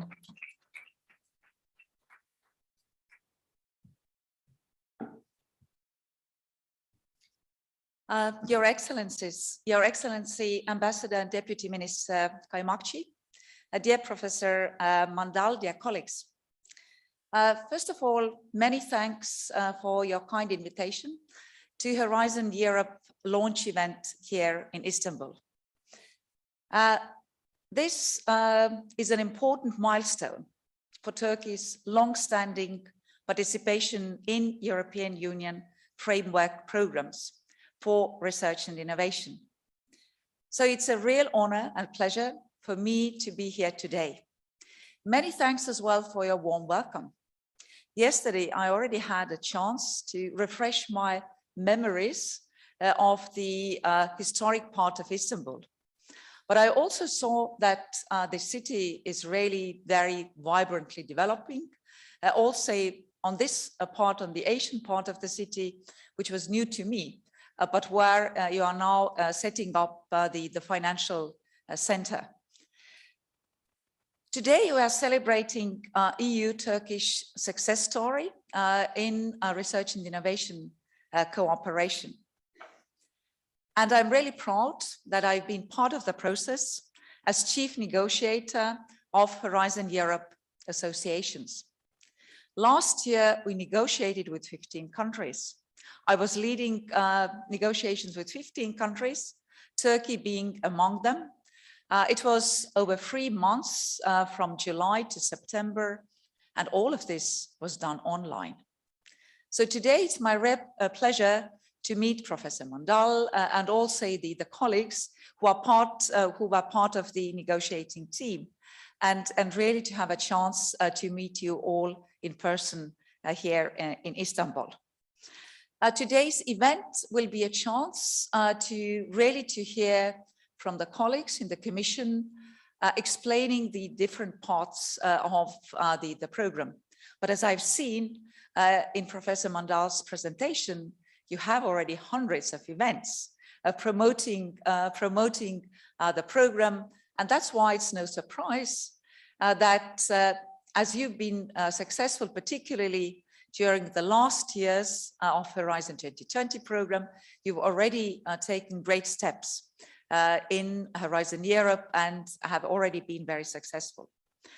Now, before continuing to highlight what are the main priorities and novelties of Horizon Europe program, let me start by expressing my grave concerns about the horrible events that take place in Ukraine now. In Ukraine, which is not actually far from here, it's on the other side of the Black Sea. And I'd like to highlight that the EU stands united in its solidarity to Ukraine and to its people. And in the area of research and innovation, we also develop specific measures in order to support Ukrainian researchers, to support Ukrainian students and pupils. And we expect also that the member states and the countries associated to our program will do the same, because this is the time where really the solidarity and the support will be very much needed. But this is not the only challenge that we are facing. Certainly the security situation is now worsening due to Russia's aggression in Ukraine, but we still have the COVID pandemic. We have to deal with that. This has left an important impact on the way we live, on our societies, on our economies. That's why we need to be more resilient. We need to become more resilient to all this kind of challenges, including the climate change, of course, which has not disappeared. And that's why I was really glad to hear about now also the objective on the Turkish side to become climate neutral by 2053. As you know, the EU has set a target of 2050, so it's not very far from that. So I was really glad to hear about that. And acceleration of green and digital transformations of economies of our societies is really the main highlight of our program. 35% of the budget of Horizon Europe will be related to climate change. We'll deal with developing solutions, technological, but also social innovations in order to tackle the climate change. Because it's not enough just to develop technological solutions. We also need that the society, that the people actually accept those, that they accept all these technologies. And particularly now that we see the skyrocketing energy prices, I believe that everybody believes that we need to be even quicker, even speedier in our and to accelerate these kind of transitions. And certainly Turkey has a lot of potential, as you already showed and explained. I know that hydro energy is one of the main electricity generation bases here, which is already green energy, but certainly also related to solar, to wind energy, there is still a lot of potential there. And international collaboration is important to find new solutions, like in the hydrogen.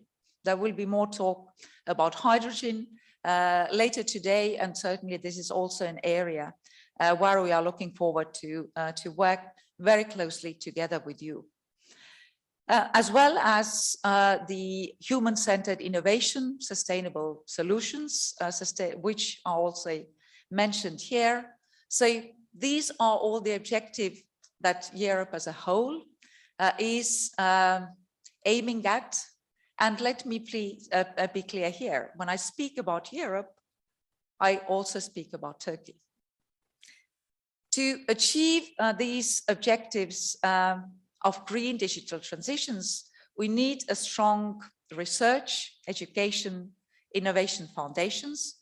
We need the collaboration between the industry and the researchers, between universities. I'm very glad also to have a chance to have a meeting with the directors of the leading universities here in Turkey, and I certainly see still a lot of untapped potential also on your side. And as you saw also on one of the slides, the EU missions which were mentioned there, and 4 out of the missions are dealing with climate change. And certainly one of those where we are looking for, particularly for international collaboration, is the one on the oceans. And as Turkey is actually, well, not totally surrounded by the sea, but actually has the Black Sea on the one hand, also the Mediterranean, certainly it would be in our joint interest to collaborate also in these areas. And actually one of the ERC grants is actually also dealing with that. I was glad to see that as well. Now the research innovation will determine the speed with what these transitions can actually take place. And these are directly impacting and co-benefiting our better air quality, healthy soils and oceans, food, nutrition, security, which are the areas that the missions are dealing with, but also increasing employment, social inclusions, sustainable resource management, and reduced dependency on fossil fuels, which we will all need. I think it's also important to highlight that Horizon Europe will invest in areas that are of clear strategic importance for Europe. For example, green supply chain components, because for each transition, you also need raw materials, you need components like low power electronics, then advanced computing systems, and we will hear more about Industry 5.0, clean steel, green hydrogen, and circular economy in the course of this event today and tomorrow. Horizon Europe provides ample opportunities for the countries associated to our program, like Turkey. And that's why we are very much welcoming Turkey in our program, continuing our collaboration, which now is celebrated very soon, 20 years of collaboration. When it comes to the success of Turkey in Horizon Europe, already a lot has been said about that. I just like to highlight that particularly in the last 2 years, you've been able to increase to double your participation in Horizon 2020, which was a remarkable achievement. And already in the course of the first year, you've already been very, very successful. Still, there is still more to be done. And one way is to intensify research and innovation systems, and to do that together. For this, we need to rely on common principles like effective national research systems, optimal transnational cooperation, open labor market for researchers, gender equality in research, optimal circulation transfer of scientific knowledge, and international cooperation. And these are the areas also that European research area is dealing with. And certainly as we saw, the Taral in Turkey or the research area here certainly would be part also of the European research area. The new European research area will contribute at building a stronger, quality-driven and impactful European research and innovation ecosystems, while also accelerating green digital transitions, strengthening resilience and preparedness to face future crises. And one of the political priorities of European research area is bridging the research and innovation gap, really bringing the development in different countries together. Now, let me also highlight the importance of innovation. You certainly will hear more about the third pillar, the open innovation, but innovators are and entrepreneurs are the main drivers of technological advances, economic growth, and also job creation, social and economic progress and stability. So we are looking for global, coordinated and multilateral cooperation, starting with our partners in Turkey. So the time is ripe to highlight the region's innovation champions and to align our efforts towards deploying breakthrough innovation to boost post-COVID economic recovery, to spur the green digital transition and to create tech champions. We will need more unicorns. We will need Turkish unicorns as well. And European Innovation Council is one of the ways how we can collectively also invest there and really make sure that the startups will be able to scale up and then also become the unicorns, as we say that here, whereas the European Research Council has been really the engine of Nobel Prize winners. We expect that the European Innovation Council will do the same for the innovation for the unicorns. And finally, let me highlight the importance of international cooperation in Horizon Europe.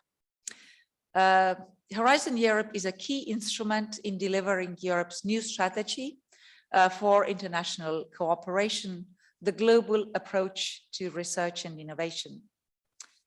International cooperation is part of Horizon Europe's DNA. The program is open by default. Organizations from all over the world have access to it.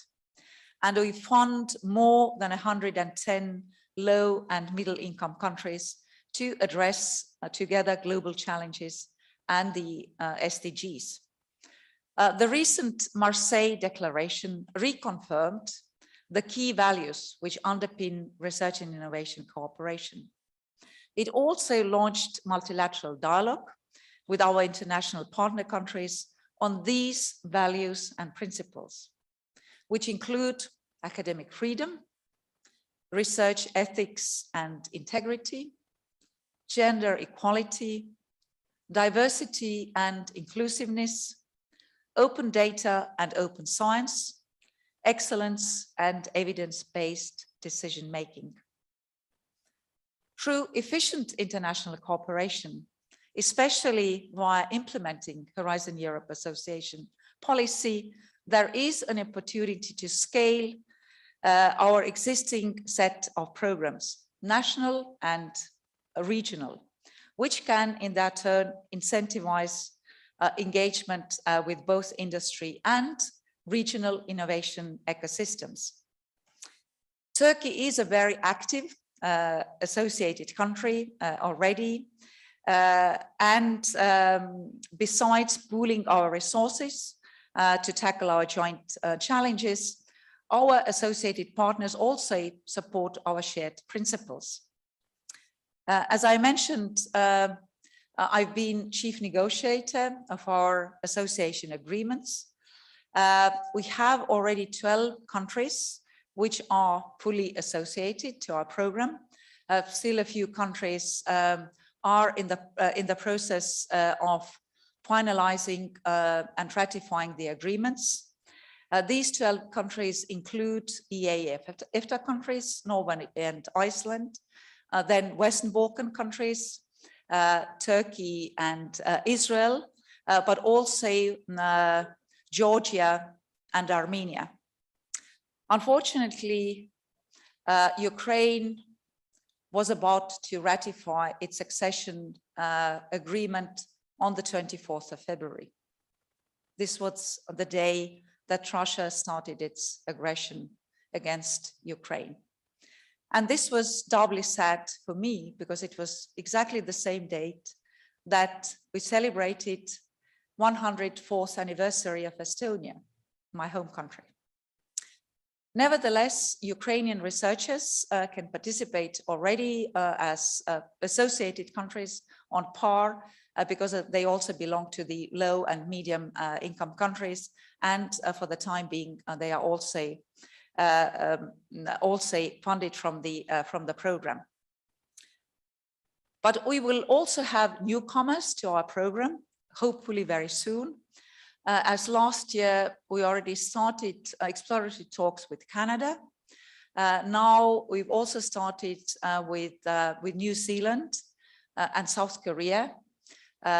Japan, Singapore, and Australia are also about to make up their minds whether they would like to be associated to our program. So this will give even more opportunities also for Turkey. Because when the countries are associated, then also the cooperation modalities are much easier to tackle, and this will also spur also the opportunities for cooperation. So finally, in conclusion, let me conclude by stressing that the European Commission remains fully committed to continue enhance our good cooperation in research and innovation, and also to deepen Turkey's further alignment with the European research area, and you've already made very important steps in this direction.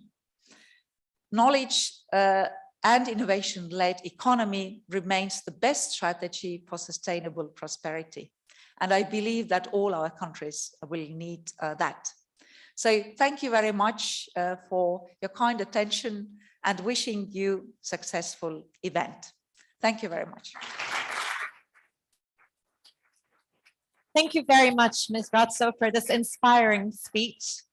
Evet, Sayın RATSO'ya çok teşekkür ediyoruz bu kıymetli konuşması için. Ve efendim şimdi 15.30'a kadar kısa bir ara vereceğiz. Ardından son derece etkileyici başarı hikayelerini dinlemek için tekrar burada buluşacağız.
Değerli konuklarımız tekrar hoş geldiniz. Az önce de söylediğimiz gibi başarı hikayelerimizle devam edeceğiz. Yalnız küçük bir hatırlatma yapmak isterim. Biliyorsunuz pandemi sürecini henüz tam olarak tamamlamış sayılmayız. O yüzden sosyal mesafe ve maske konusunda hassasiyetinizi rica ediyoruz. Evet, bir önceki AB çerçeve programı olan Ufuk 2020 programı kapsamında Sayın Bakanımızın da konuşmasında bahsettiği üzere Türkiye'den paydaşlar büyük başarılar sağladı. Bu kapsamda verdiğimiz ödüllere ek olarak başarılı kurum ve kuruluşlarımızdan paydaşlarımızın başarı hikayelerini de sizlerle paylaşmayı arzu ettik. Etkinliğimizin bu kısmında ülkemizden 4 paydaşımızın farklı alanlarda başarı hikayelerini sizlere gururla sunuyoruz. Efendim ilk konuğumuz Koç Üniversitesi Optik Mikrosistemler Laboratuvarı Direktörü Profesör Doktor Sayın Hakan ÜREY'i sahneye davet ediyorum. Buyurun efendim.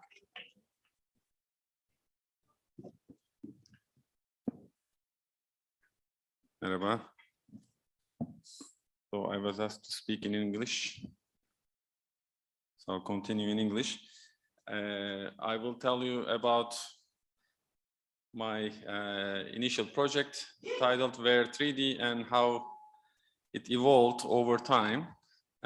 Let me start by making a short introduction to Koç University.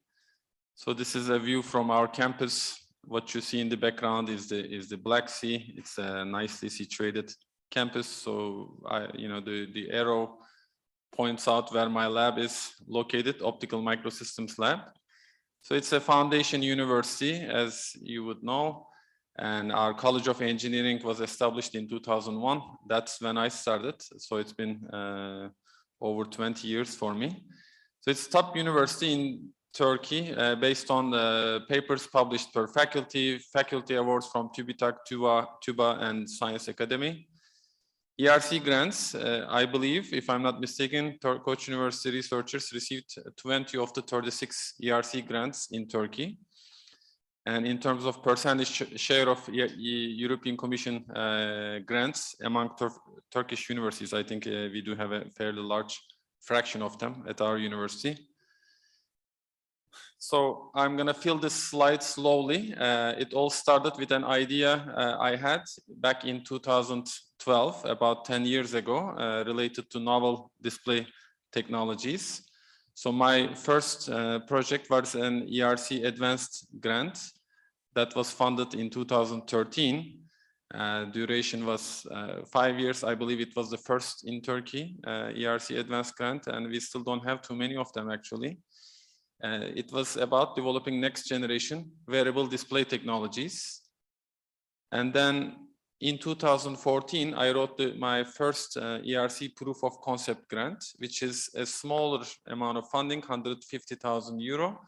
It's given for projects, to ERC holders to commercialize their technologies. And then that led to a first spin-off company, CY Vision. During that project, proof of concept project, first I started the company in Istanbul. Then we initially started developing holographic head-mounted displays to serve the emerging augmented reality market for wearable displays. We received a seed funding about $7 million. It was quite large sum. And then moved the headquarters of the company to Silicon Valley, which is also still in Silicon Valley, operating there. And then later on, we focused on augmented reality head-up displays for cars. So that's using holographic technology to use the windshield of the car to project a virtual image on the car screen. We did another Series A funding round, which was another $7 million. And we have major contracts with auto manufacturers. Along the way, we also received TÜBİTAK grants. So that was the first branch out from my ERC project. And later, I wrote a second proof of concept grant You are allowed to write another POC grant during your ERC project. You know, after the first one finishes, you can write another one. Since I started early, you know, I was able to write a second one named Mirage. It was, there were a few ideas in it, but one primary idea was to introduce augmented reality technologies in the operating room. And so here you see doctors collaborating and pointing things using a head-mounted projection display. And this led to another spin-off company, Augmency, which I've started in Istanbul. We did receive a seed round of investment. And here you see the first product of the company. It was an industrial augmented reality head-worn display that is used. And then it was a wire to your phone. So phone was the main processor, and then it was connecting to the head-worn display. And later, as we further developed this product, this technology, so we introduced a second head-worn display product, which is a wireless one. And it also has a remote assistance software solutions. And it has 100+ customers already using Augmency products. Now, third branch, starting from my original ERC, is so I was able to write a third proof of concept grant, and I think we managed to receive a third one named ICAS. We were set out to use this technology, holographic display technology, in the ophthalmology clinic to solve an important problem. So I'll tell you a little bit more about it for cataract simulator. And then recently we received an EIC transition grant, which is going to start 1st of April this year. So that's a €2 million new funding to build this technology further for commercialization. So you could see, this how it branched out to 3 different sets of applications, and each one is leading to a new startup company. The first project was, as I mentioned, I started in 2003. It was a large amount of funding, €2.5 million, an advanced grant. And the problem was generally 3D displays cause viewing discomfort. There are a few reasons for it, like latency and so forth. One of the important ones is anytime you watch 3D movies, the focus of your eyes stay on the screen while you see the 3D objects before and after the screen, and your eyes rotate, converge, while the accommodation stays on the screen. And that causes what is called vergence accommodation conflict and headaches. You get nausea and so forth. So it's not very comfortable to look at 3D cinema or 3D TVs. And when you do this on augmented reality or virtual reality glasses, the problem is even worse. So you cannot, use it for extended periods of time. Since these type of technologies are seeing the next revolution in computing, so perhaps replace the smartphones, that's going to be the next generation thing, some kind of smart glass. So these type of problems had to be resolved. So this is a picture from the first patent I've applied on this technology, some kind of wearable holographic display technology. And we had a lot of challenges related to optics, sensors, and miniaturization. But eventually the impact is, we helped shape the future of human-computer interface, I think. So for instance, CY Vision is going in this route. It was named one of the 90 companies shaping the metaverse.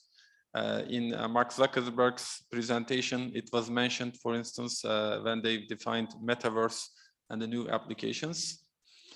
So, but if you look at some of the tangible things, it resulted in 3 ERC projects, 20+ patents, 2 spin-off companies in augmented reality applications, and perhaps another one which we might have related to ophthalmology applications. More than 10 MS and PhD theses conducted. Now, second project I want to mention is the acronym CATSIM, Cataract Simulator.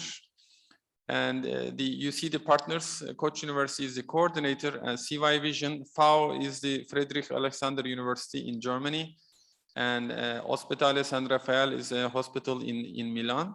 So we have Italian and German clinical partners and Koç University Hospital. So in 3 clinics where we will be conducting the pilot clinical trials. So as I mentioned, project is starting very soon. Funding amount 2 million euro. What's the problem? Problem is, cataract surgery is the most common surgery in the world. More than 50 million surgeries performed each year. I'm sure you all know someone who had gone through cataract surgery. It's irreversible and it's related to our most important organ, right? So our vision. So people get worried. And there are many IOL or intraocular lens options. So these are the artificial lenses that, they take out your natural lens and then insert a new lens called intraocular lens into the eye. And the outcome is not predictable. So people don't know how exactly they will see after the cataract surgery. So when you have cataract, it's kind of like looking at the world through some ground glass. Yani buzlu camın arkasından bakıyor gibi oluyoruz. So people would like to know how surgery will help. So our solution is we offered a holographic vision simulator to help patients experience post-surgery performance for different intraocular lenses and the possible side effects in visual side of artifacts before surgery. So even through the cataractus lens, we are able to show the patient a good image that is predictive of how they will see after surgery. So this, doctors find it quite revolutionary actually. So we did have some initial results which we published that helped a lot in terms of securing this EIC transition funding. So we are developing a novel ophthalmology product like shown in here. So the challenges are related to how you model these multifocal intraocular lenses, clinical validations, acceptance by doctors, etc. Those are going to be challenges as we try to commercialize this technology. But it will have a huge impact in clinic for cataract surgeries, 30% reduction in doctor visit times, which actually is very important because doctors spend a lot of time with patients before the surgery to convince them whether they should have it or should not have it, or what type of lens to choose, etc. So, patients have a lot of, they're very nervous actually. So it has a huge economic impact in that sense. It's taking us towards 100% patient satisfaction because patients will know how they will see. And it will create also a new market, we predict, talking to the ophthalmologists. So it's called refractive lens exchange. You're not a patient really, your vision is fine, except that when you are 50 or over, you start to lose your accommodation ability, and then you start reading the phone first here, then maybe, as long as your arm extends, that's how you start looking at the world, because you lose your accommodation ability. Otherwise, your eyes are fine. And if you have never used eyeglasses until you are 50, it's difficult to get adapted. So people voluntarily go through cataract surgery. But if they have a lot more confidence about the outcome of the surgery, so we think more people will be willing to get their lenses replaced, especially with these premium lenses. So anyways, to summarize, so I put a quote: patience, persistence, and perspiration make an unbeatable combination for success. For our project, I would say, we have been patient and persistent, and also a lot of, perspiration. You have to sweat a lot. So idea is important, but it's only 1%, and 99% of it, really, of the success comes from the perspiration and the effort. So this novel idea back in 2012, as I showed, branched out to multiple things. This was a career milestone. It was very important to have the ERC grants. And then 10+ years of R&D, we have more than 20 patents, at least 10 MS, PhD theses. I didn't really count, but many of them. So 2 spin-off companies, more than $20 million of investment and funding. So far, currently employing more than 40 people in the US, in Silicon Valley, and in Istanbul. And we just received a new EIC transition grant. So I think this story will continue for at least, several more years, and we'll see what fruits it will bear. I would like to acknowledge my team at the Optical Microsystems Lab, postdocs, engineers, MS, PhD students, But prior to this project, I was involved in many projects in 6th framework and 7th framework. So here's a list of projects. And then more recently, the Horizon 20 and Horizon Europe projects. So CATSIM is a Horizon Europe project. Also, big thanks to TÜBİTAK for sponsoring many of the research projects, as well as, TEDEP and other mechanisms to support projects of the companies. Thanks for your attention. Çok teşekkür ediyoruz Hakan Bey. Gerçekten bizlerin de gündelik hayatında deneyimleyebileceği gelişmelerden bahsettiniz. Sağ olun. Efendim şimdi de Orta Doğu Teknik Üniversitesi Deniz Bilimleri Enstitüsü Direktörü Profesör Doktor Barış SALİHOÐLU bizlere başarı hikayelerini anlatacak. Buyurunuz. Evet, herkese merhaba. Burada kalıp da bizi dinlediğiniz için ayrıca teşekkür ederim. Okay, I will also speak in English. And today, actually, I'm presenting two Horizon 2020 projects. And one of them is Black Sea Connect, and the other one is Bridge BS. And these are coordinatorships in support of a climate neutral and a sustainable blue economy in the Black Sea. The first one, Black Sea Connect, is a coordination and support action. And it's a €2 million project in total. And the other one is Bridge BS, Bridge Black Sea. And it's a research and innovation action. And the leader is Middle East Technical University again. And I'm coordinating these two projects together with my team, which are also here. And the budget of this one is €9 million. And just a brief information about our institute. It's part of Middle East Technical University, but it's located at the Mediterranean coast of Turkey in the Mersin region. And it's one of the leading institutes in terms of marine research in Turkey. It's a graduate school, but research-wise, when you consider that MITU is the leading state university in terms of Horizon 2020 projects, we are carrying out most of these projects in this small institute. And the research areas, it varies from the effect of climate change on the marine ecosystems to blue economy. And we also carry out research on physical oceanography, biological, chemical, and geological oceanography. And marine science is really at the crossroads of many disciplines.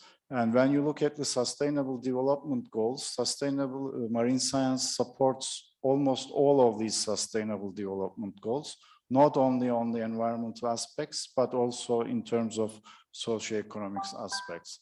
And moreover, marine science contributes to food security, to energy, to tourism, and to transport and to biotechnology, for example. So leveraging from this aspect of marine science, we are part of many Horizon 2020 projects, and we are leading two of them. And very recently, we have a Horizon Europe ERC Consolidator grant, which was received by Mustafa, as mentioned earlier, and he will be speaking about this tomorrow.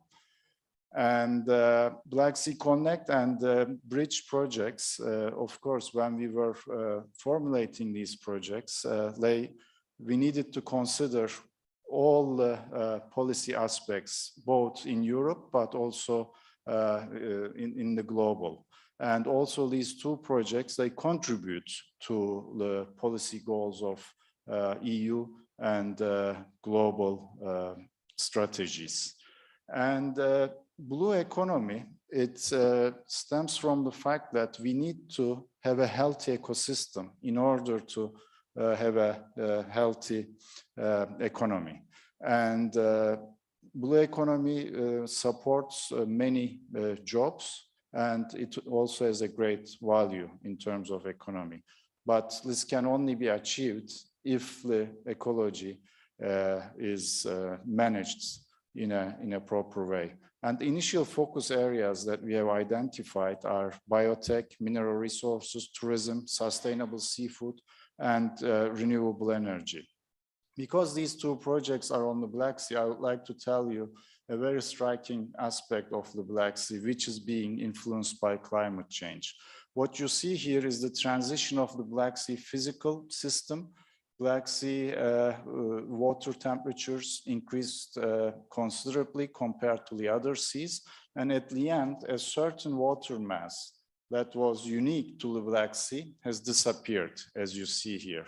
And Black Sea is one of the fastest warming European seas, and the oxygen levels are being depleted very fast. So this is really alarming in terms of Black Sea. Similar things are happening in the other seas as well, but Black Sea is unique in terms of these respects, that it's being highly affected by the climate change and other human stressors, which I will mention. Black Sea is unique because it's mostly anoxic, like there's no oxygen in the 90% of the Black Sea.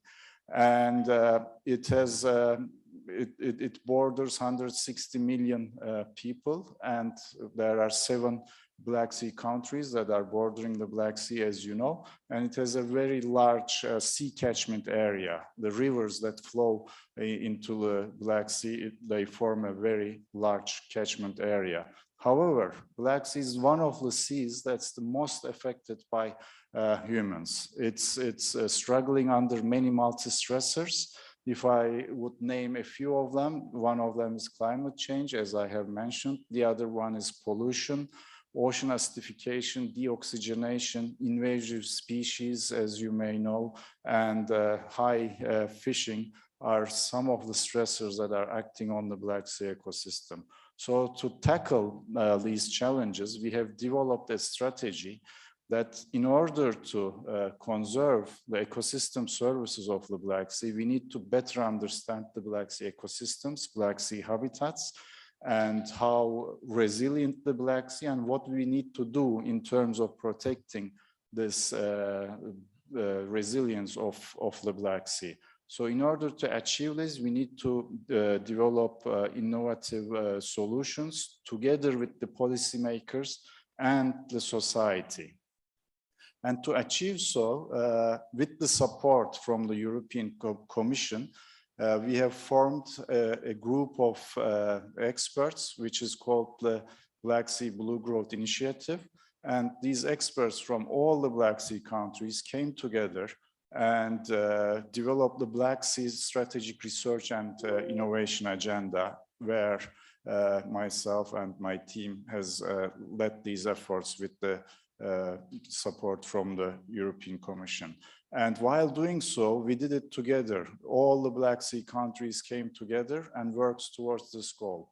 And I'm very sad and regretful to see the recent developments in the Black Sea. And I hope the war will stop soon and the peace will prevail. But meanwhile, we are in touch with our Ukrainian colleagues and we are supporting them as best as we can. And to put together the Syria, we needed to work together as all the Black Sea countries, but this didn't happen from one day to the next. And we needed to work very intensively over the course of 2 years. And we have carried out many projects to develop the strategy. Once the strategy was there, it was launched first in the form of a vision paper, then the Bucharest Declaration was signed by all the ministers of all the countries at that time. And afterwards, the Commission decided to support this initiative with a coordination and support action, and there was a call, and we have it was a competitive call, but we have applied, and that's how Black Sea Connect became true. And afterwards, we have formulated the Young Ambassadors Program, which was launched by the Commissioner Mariya GABRIEL, and afterwards also Bridge Black Sea and Doors projects were funded to support the implementation of the Black Sea Syria. And yeah, first it was Connect that was funded, and there were representatives from all the Black Sea countries in this consortium, together with partners from France and Germany. And I hope we can continue our ongoing research together with all the partners. Although, as I said, the war is really hampering our efforts in the Black Sea. And the main objective of the Black Sea Connect is to develop an implementation plan for the Black Sea and establishment of an operational network and support and design transnational joint activities, and also to make Black Sea visible.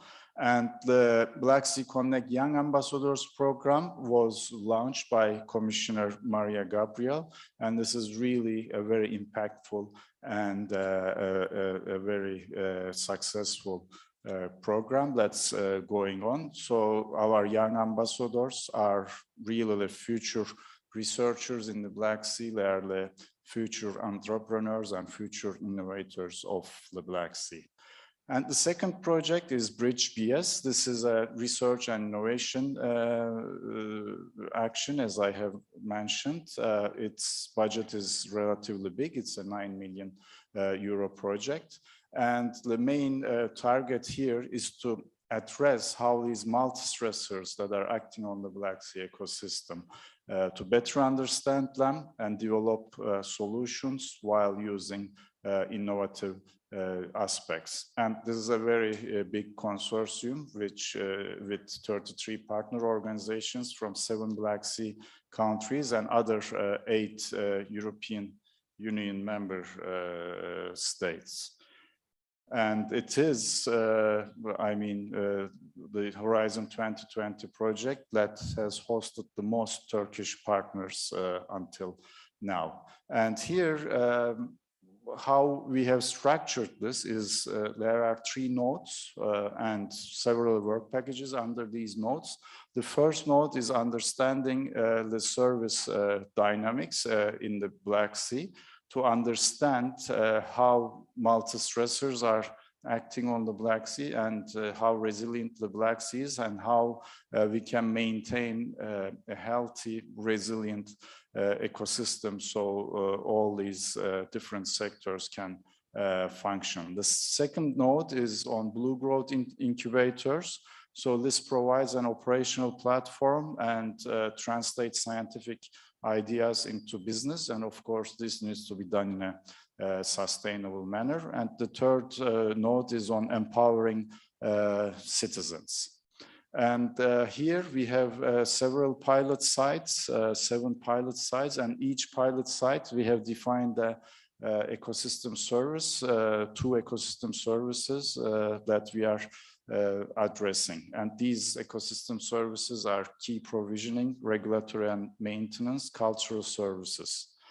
And also to support these pilot sites, we have living labs that correspond to each pilot sites. And in these pilot sites, in these living labs, we bring together all the local stakeholders, and we consider their needs and their ideas while developing different scenarios at these living labs. And these will translate also into different climate scenarios and other scenarios that we will use in our models. Okay, how did we get here? The path to success was not very easy. On the left, what you see is the number of EU projects that I was part of that were submitted. In some of them, I was the coordinator. In some of them, we were a partner. And what you see on the left is the ones that are rejected. And what you see on the right are the ones that are accepted. So it was not very easy to get to this point, especially being a coordinator under Horizon 2020 is very, very difficult. And especially when you are forming these big consortiums, because they are very competitive generally. Yes, how can you build a strong consortium? First of all, of course, you need to do excellent science. But this is not very easy. You also need to be very active in terms of networking, and you need to have the leading scientific organizations with you in this consortium. to be successful, and you need to be present and be proactive. We have been in maybe tens and close to maybe hundreds meetings during this time. And also, to carry out these kind of projects, you need to be flexible, because the policy landscape at the European level is changing very fast. And please don't forget that these are research projects maybe, but they need to have a very strong policy aspect. So you need to use your science to contribute to policy. And if you are not flexible and if you can't adapt to changing policy in Europe, you will not be able to success. And lastly, I would like to tell you about our next steps. We are already, as Professor Mandal has shown, supporting a partnership under Horizon Europe Sustainable Blue Economy. And we are part of some mission calls and the lighthouses that are developing for the Danube and for the Mediterranean. And these coordination lighthouses will develop the framework of the new calls. And we also have an UN Ocean Decade action that's endorsed, and we are actively contributing to other programs and structures such as Interact, Common Maritime Agenda, and specific DG funds, and even more.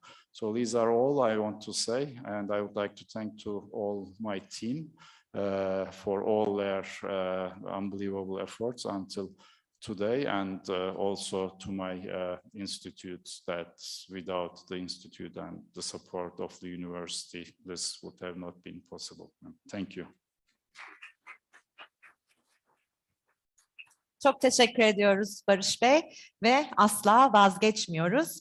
Evet efendim, şimdi sırada SRDC ARGE Direktörü Sayın Gökçe, Banu, LALECİ, ERTÜRKMEN'i sahneye davet ediyorum. Kendileri de bizlere başarı hikayelerini aktaracaklar. Buyurunuz Sayın ERTÜRKMEN.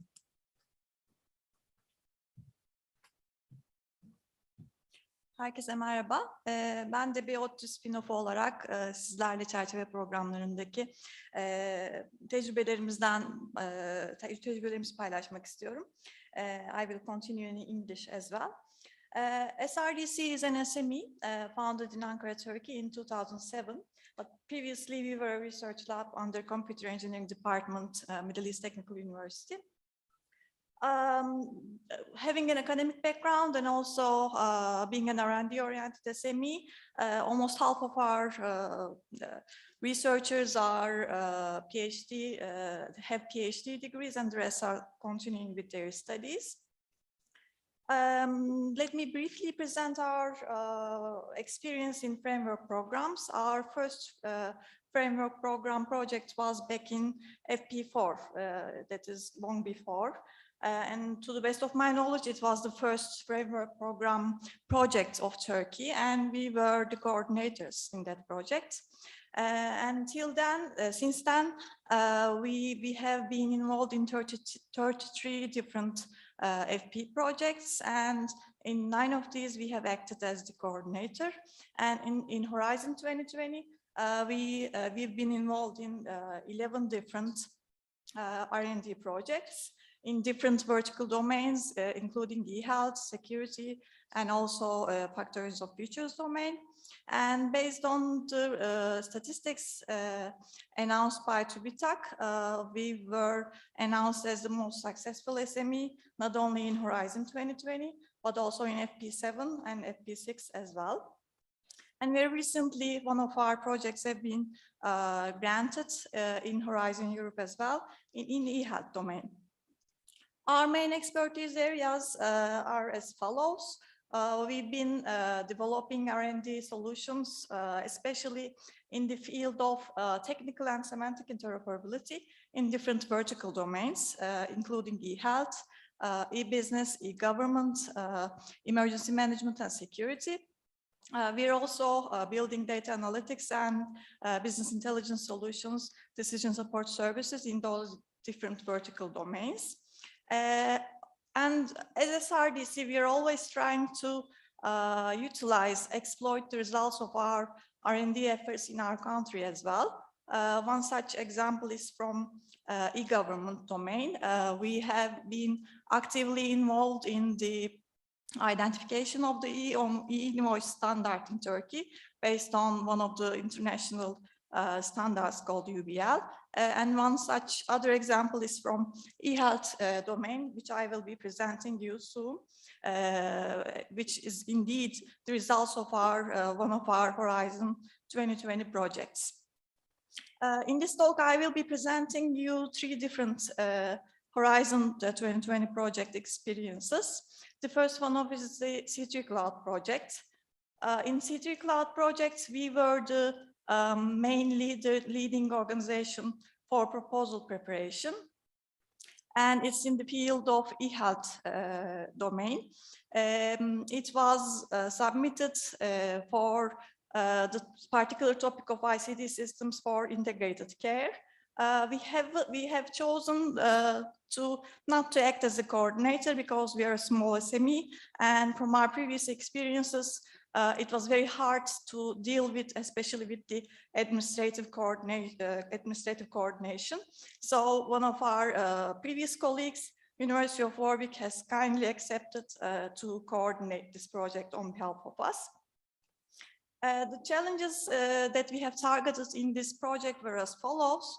As you all know, the population is aging all over the world, including Turkey as well. And with the aging population, the number of chronic conditions that the people are suffering from also increases, and the management of care for the patients having multiple chronic conditions becomes very complex because it has to involve multiple healthcare professionals from different specialties. And this creates problems because with traditional approaches, the communication between those different stakeholders is missing, which becomes problematic, both for the patient and also for the care teams. And in this project, we had delivered a collaboration environment for healthcare professionals to create integrated care plans for their patients involving addressing different chronic conditions of them. And for that, we have developed clinical decision support services based on evidence-based clinical guidelines, and to provide personalized guidance to the clinicians for their specific patients, we had to process electronic healthcare records, which is indeed an interoperability challenge, where SRDC has acted as a leading technology provider. Our role in this project, as I have expressed, was first of all the proposal coordinator, and secondly, we have developed the integrated care platform, which is a collaborative platform involving multidisciplinary care team members to create an integrated care plan for the patient. And also we have provided our open source solutions for technical interoperability in the health domain. As I mentioned, we had cooperated with Ministry of Health Turkey towards the end of this project, and together with Ministry of Health, we have created a project for running the chronic disease management solution in Turkey, which is currently being actively used indeed by more than 25,000 family medicine practitioners for screening and monitoring of several different chronic diseases. A second project in Horizon 2020 was in a different domain, ICT, and in particular in factories of futures, digital automation topic. I have chosen a different one to show the diversity between different projects, but basically what SRDC is targeting, enabling interoperability across different IT systems. This time it is within the field of supply chain. The previous one was for e-health. And in this project, our objective was to create a collaborative platform, this time for the logistic partners, manufacturers, suppliers, and retailers, in order to have a cooperation environment for them to carry out supply chain activities in an efficient manner. And this platform involved partner identification, negotiation, supply chain monitoring, and IoT solutions for planning, monitoring, and alerting of supply chain related activities. SRDC was one of the technology providers together with IBM, University of Bremen, and also Salzburg Research, which acted as the coordinator of this project. And we had 4 different use cases in different vertical domains. One of them was in the logistics of wooden eco houses from Sweden. The second one was from Italy in luxury textile industry. A Kashmir producer was our end user. And the third one is in furniture manufacturing. It was from Spain. And the fourth one was in the field of white goods. And our end user was Whirlpool from Italy. And my final example is in the final call of Horizon 2020. It is an ICT project, but in fact, the call was a cooperation between ICT and health domains. It was a joint call. And this project, we have been invited as a partner in this project based on our experience in e-health interoperability. Helsinki University Hospital is the coordinator, and there are 16 different partners from 8 different countries in this project. And the challenges that are being addressed in this project are as follows. We all do know that there are different successful AI and machine learning applications that are being run in e-health domain.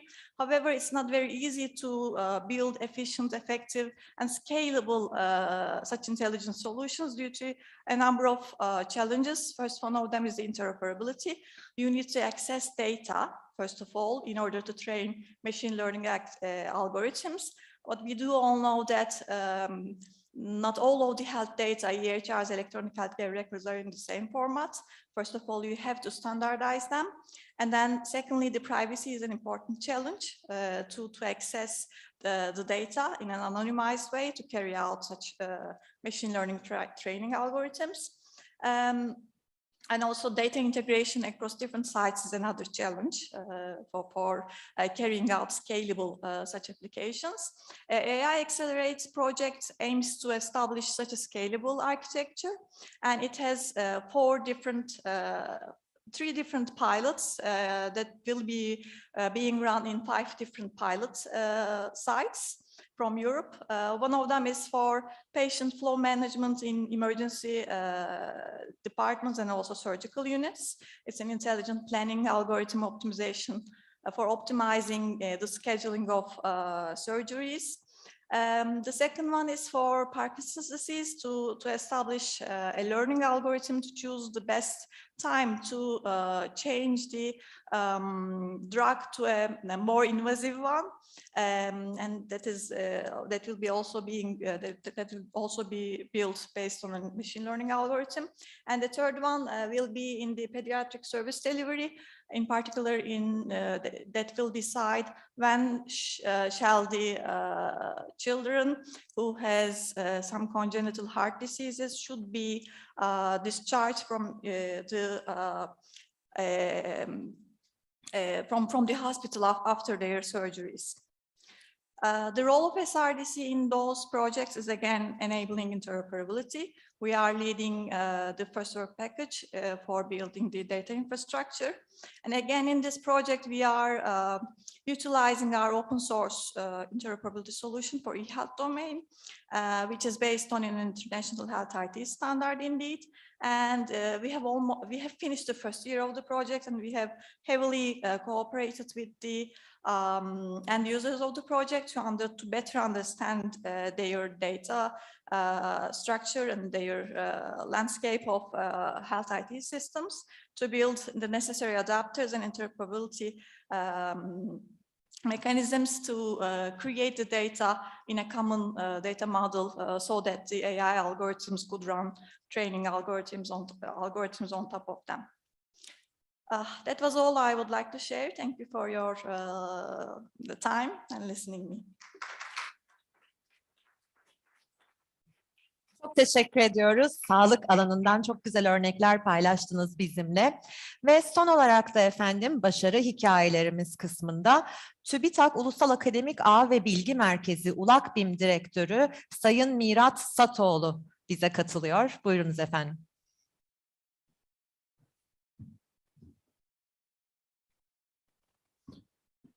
Good afternoon, everybody. I'll be talking about our projects, recent project, but I'll take some time about our background in EU projects, and I'll make a pitch about actually Digital Europe program, even though we are at the Horizon Europe event right now. ULAPBIM is over 25 years young and still growing. We are actually within TÜBİTAK tasked with providing e-research infrastructures for researchers in Turkey. We operate the academic network ULAPNet. We have a high performance computing center through HPC, and we actually are quite big on open science, and we provide research data management portal Aperta and other training portals on open science and research data management. We also host Journal Park, as you know, Dergi Park in Turkish, provide hosting and editorial management service to over 2,000 journals in Turkey. We are among one of the first institutional signatories of Diamond Open Access Action Plan that's developed by Science Europe and other partners in Europe. We've been involved with projects in Horizon since the sixth framework program, actually, since early 2000s. On both academic network side, for example, establishing IPv6 backbone in Turkey along with other telecom operators and all the GN4, GN5 applications. And we've been part of grid and high performance computing programs for nearly 20 years. We actually have national projects supported by Kalkınma Bakanlığı, DPT, and now Strateji Bütçe Başkanlığı. And we also had regional projects and international projects supported by EU. These are our partnerships. The reason I mention this is these are very influential in helping us join projects in Europe. So we've been part of GEAN since 1997. This is the European Academic Network, a federation of all academic networks in a way. We've been part of EGI, Advanced Computing for Research organization, EIRG as the Infrastructure Reflection Group, Scope 3, sponsoring consortium of open access publishing in particle physics. This is coordinated by CERN, but converts over 95% of high energy physics papers to open access, along with now Scope 3-4 books, with more than 20 books in open access. So we are a member for Turkey, actually. And most recently, since 2019, we are part of Euro-HPC and also European Open Science Cloud since 2020. We are looking at some other partnerships to represent Turkey and to actually provide the infrastructure for our researchers. We have several ongoing projects at the moment. These are 6 of those. Some of them are smaller ones where we got involved, but the project size is much bigger. For example, for EuroCC in Turkey, overall project budget is $2 million, whereas with 37 countries, total project budget is around 50 million euros, if I'm not mistaken.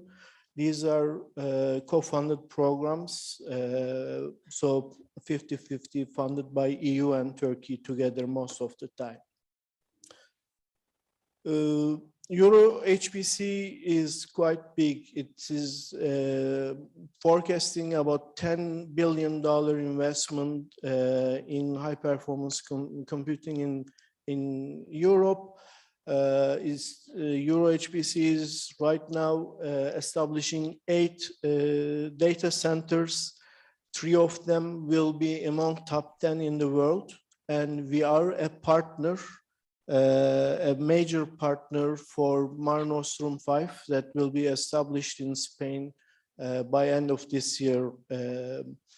And with EuroHPC, it opened up a lot of doors for us and for researchers in Turkey.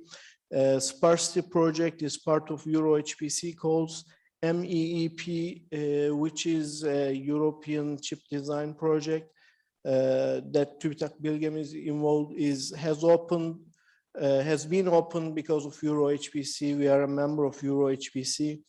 EuroCC that we, along with Sabancı, METÜ and İTÜ partner, EuroHPC Competence Center it stands for. And the European pilot is the follow-up to MEEP and the master program actually. So in Turkey, Middle East Technical University will be granting the first HPC master program because we are actually partnering in EuroHPC.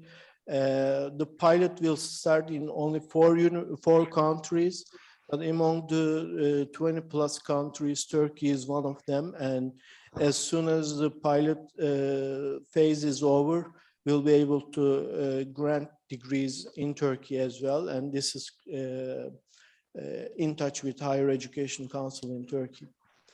So where we are with EuroHPC, as of last year, with the start of Horizon Europe and new MFF actually in Europe, some of the calls are funded by Horizon Europe, but some others are funded by Digital Europe program and also Connecting Europe facility. There are some significant calls that are of very much interest to us, such as Center of Excellence calls, EuroCC2, and quantum computing that will be funded by Digital Europe. So the uncertainty in Digital Europe program is preventing us to actually be certain about the future, and we actually expect our partners in Europe to help us with Digital Europe participation. Turkey has officially expressed intent to join the program. We have to follow up the calendar determined by European Union. And there are also security clauses, Article 22.5, Digital Europe Article 12.6 and 7. These are restricting for associate countries. Some of these calls have these security clauses, and these are very concerning for us. Now back to EuroCC. This is the National Competence Center project. As you see, 33 countries with overall 57 million euro budget, 50% by EU and 50% by participating countries. This project has started, and about 5/8 of the project is over. We are hoping to actually complete the first EuroCC project by end of this year. Turkey's share is 2 million euros as a national budget. Middle East Technical University, Sabancı, and Istanbul Technical University in the second year has been partners in this project. The thing about this project is the goal of the project is actually increase the collaboration between industry and academy and make sure that the industry can take advantage of high performance computing, high performance data analytics, and artificial intelligence applications. Our goal at the start of the project was 20 use cases in 2 years.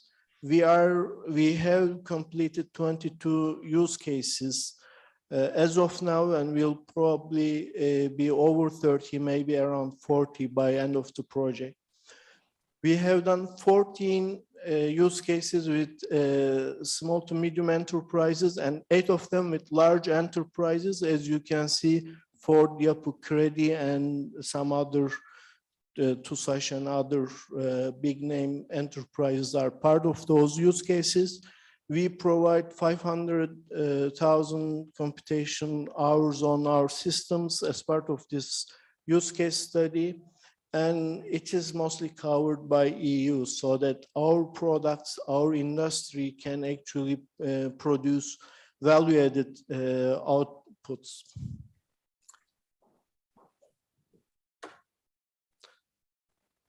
As I mentioned earlier, this EuroCC project opened door to another call, FF4 Euro HPC. We actually had 3 submissions for this call, and one of them was accepted. So we continue participating in these calls. A brief story about one of the use cases that we actually were able to participate in FF4 Euro HPC. The company produces nanomaterials such as graphene and graphene oxide enhanced polymer composites, and it works with large companies such as Bosch, Intel, and Xerox. They use trial and error mechanism in developing their composites for the best with the best mechanical properties, and we actually were able to try a classical molecular dynamics computational method instead of going to trial and error route. The open source LAMPS was used for this. We have conducted calculations on our system.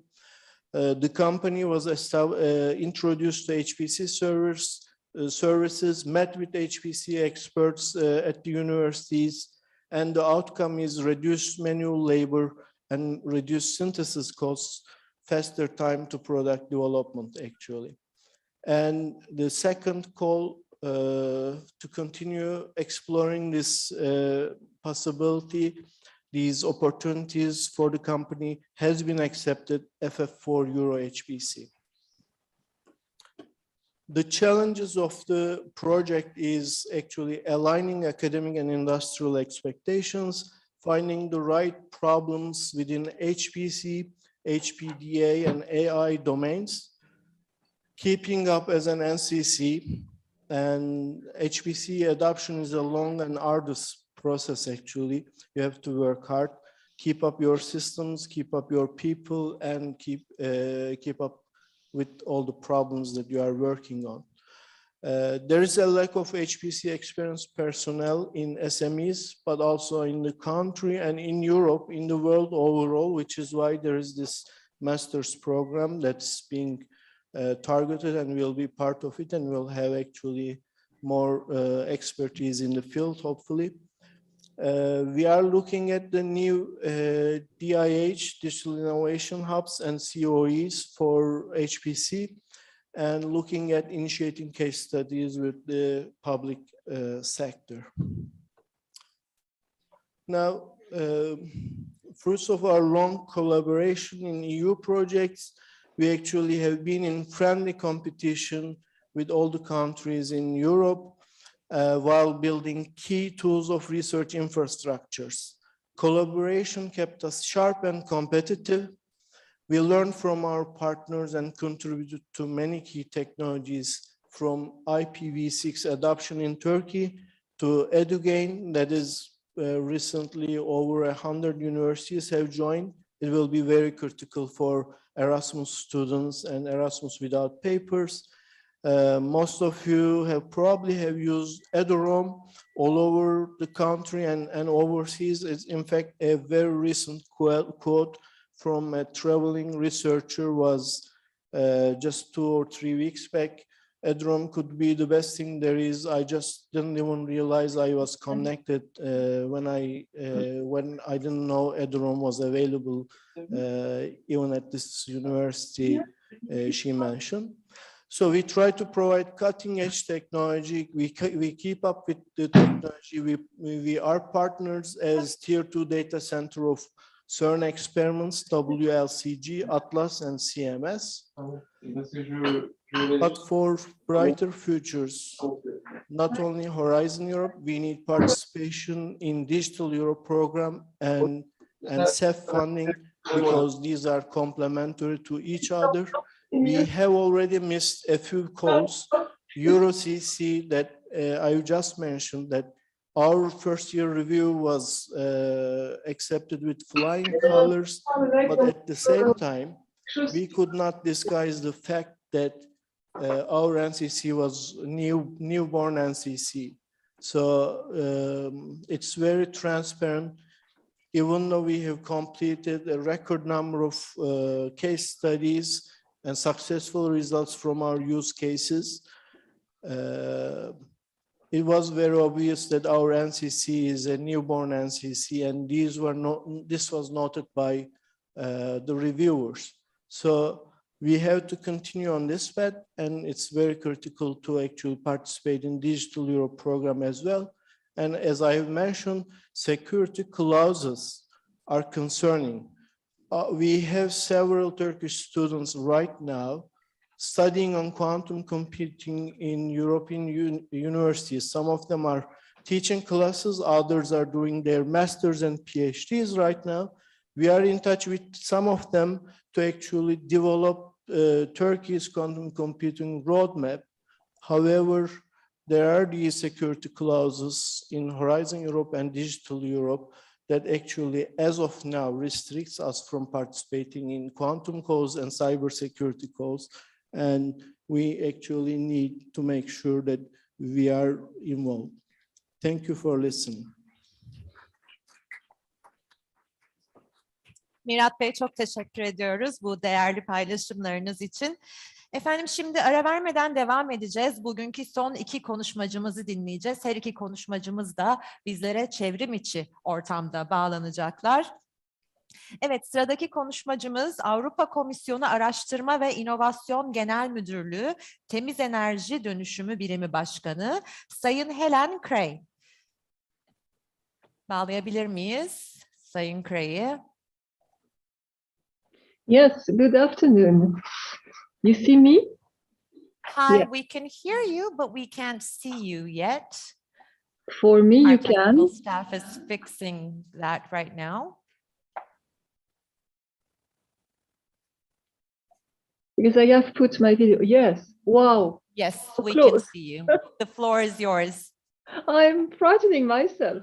So there are slides. Could you maybe replace my face with the slides? That would be much better and more interesting. Yeah, the slides are coming. Yes, we can see your slides. Ah, because I can't. That will be complicated. I don't see the slides myself. So I will name the They slides. are opening it for you right now as well. You will see Okay. them shortly. Okay, so let's go directly to the second slide, which is cluster 5, the work program 21-22. And then the third slide, which is the cluster 5 overview. Do you see the third? Yes, excellent. I'm always impressed by people manipulating well the technique, because I mean, the computers usually hate me. So let's go to the next one, please. Thank you very much. So the cluster 5 I'm presenting to you today is called Climate, Energy and Mobility. De facto, it is extremely important because energy is the blood of the economy, and it represents something like 70% of the overall emissions, negative emissions we have. So if we switch to clean energy, we have done the biggest part of protecting our climate. Simple as that. But of course, it's not easy. It's a long work, and it needs also to have at the same moment mitigation of climate effect, which is also in cluster 5, and providing with intelligent solutions for mobility. So what is, according to the legal basis, is of course climate science, as I said. It's also energy supply systems, but with a specific part on grids, buildings, also industry, and of course transport. I'm sorry, I think that phone is ringing.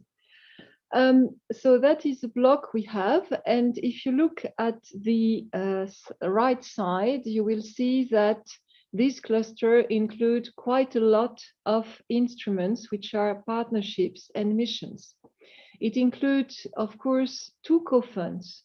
And that's very interesting because the co-funds are joint work from the EU and the country.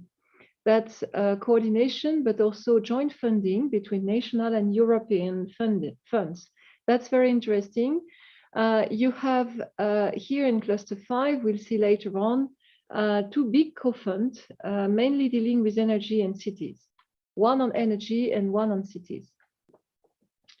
You have also in Cluster 5 a lot of institutional partnerships. And you have joint, of course, joint undertakings. You have also a lot of co-programmed European partnerships. And last, you have the mission on cities and on climate adaptation.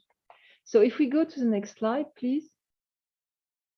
Yeah, thank you. No, this, yeah, please, this one. There is a little gap between what I see and what you put, so I apologize for that. On the policy priorities, I'm sure all of you know the 6 policies of the Commission and of the EU. What is really interesting for us is, of course, the European Green Deal, and also what is dealing with a stronger Europe in the world. So I will not like to repeat all the initiatives which have been taken in the Green Deal. I'm sure you know them also. But there is a large share for energy and also for transport, but especially for energy. There is a very big share on climate, of course, because the Green Deal is mainly aiming at protecting the climate and reducing the increase in temperature. However, in energy, there is a strong share because energy is so critical for climate.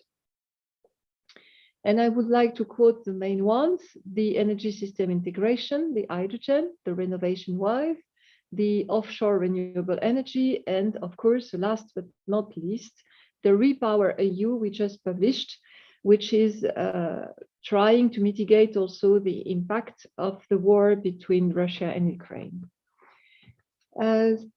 Having said that, what you can see in the priorities could also lead to think that offshore will be the main source of renewable energy, but the Commission intends to work also on other types of renewable energy, and especially on solar energy. Next, please. The policy impact. Of course, we have a very critical geopolitical situation, therefore the Repower EU.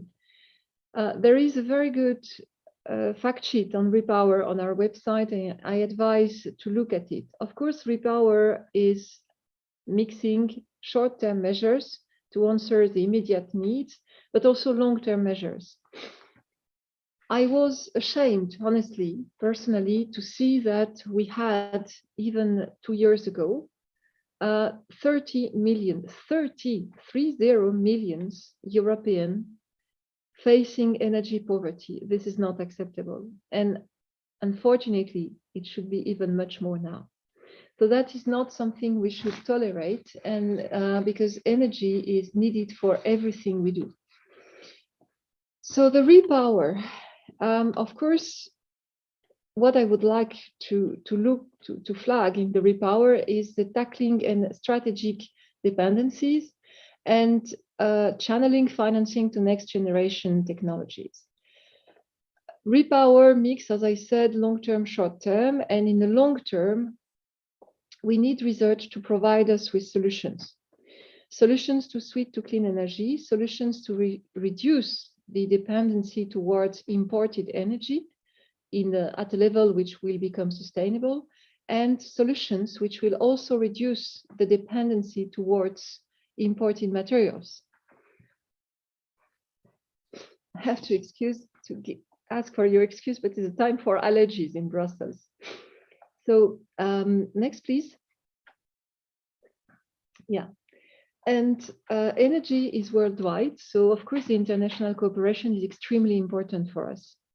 And I would like to especially highlight two initiatives in energy. There are many others. There is, I can quote, the Clean Energy Ministerial, for instance. But for the Horizon Europe Work Programme for Cluster 5, we have two very important domains. One is mission innovation, and the second is the African Union, European Union high-level policy dialogue. There is a third one, which is under development, which is also with USA, and especially on some specific domains, which are hydrogen and carbon capture and storage and aviation. But on clean energy, no, sorry, on carbon capture and storage and hydrogen. But on clean energy, dealing with or covering the Horizon Europe, these are the two main initiatives. And mission innovation has been launched a second step in the COP26 with a lot of submissions, which are also very important. Mission innovation is exclusively for energy. Next, please.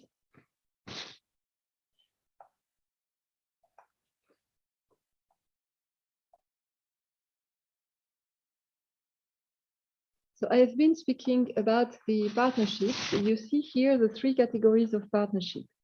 The institutional partnerships, which are based on a legal act, the Single Basic Act. In Cluster 5, we have 4 of them. You see in energy, clean hydrogen, and you also see 3 which are more on the side of transport. Also because transport, mode by mode, has the benefit to have a very delineated group of stakeholders. So it's very relevant to have an institutional partnership. We have also co-programmed partnerships. These co-programmed partnerships are a little bit different.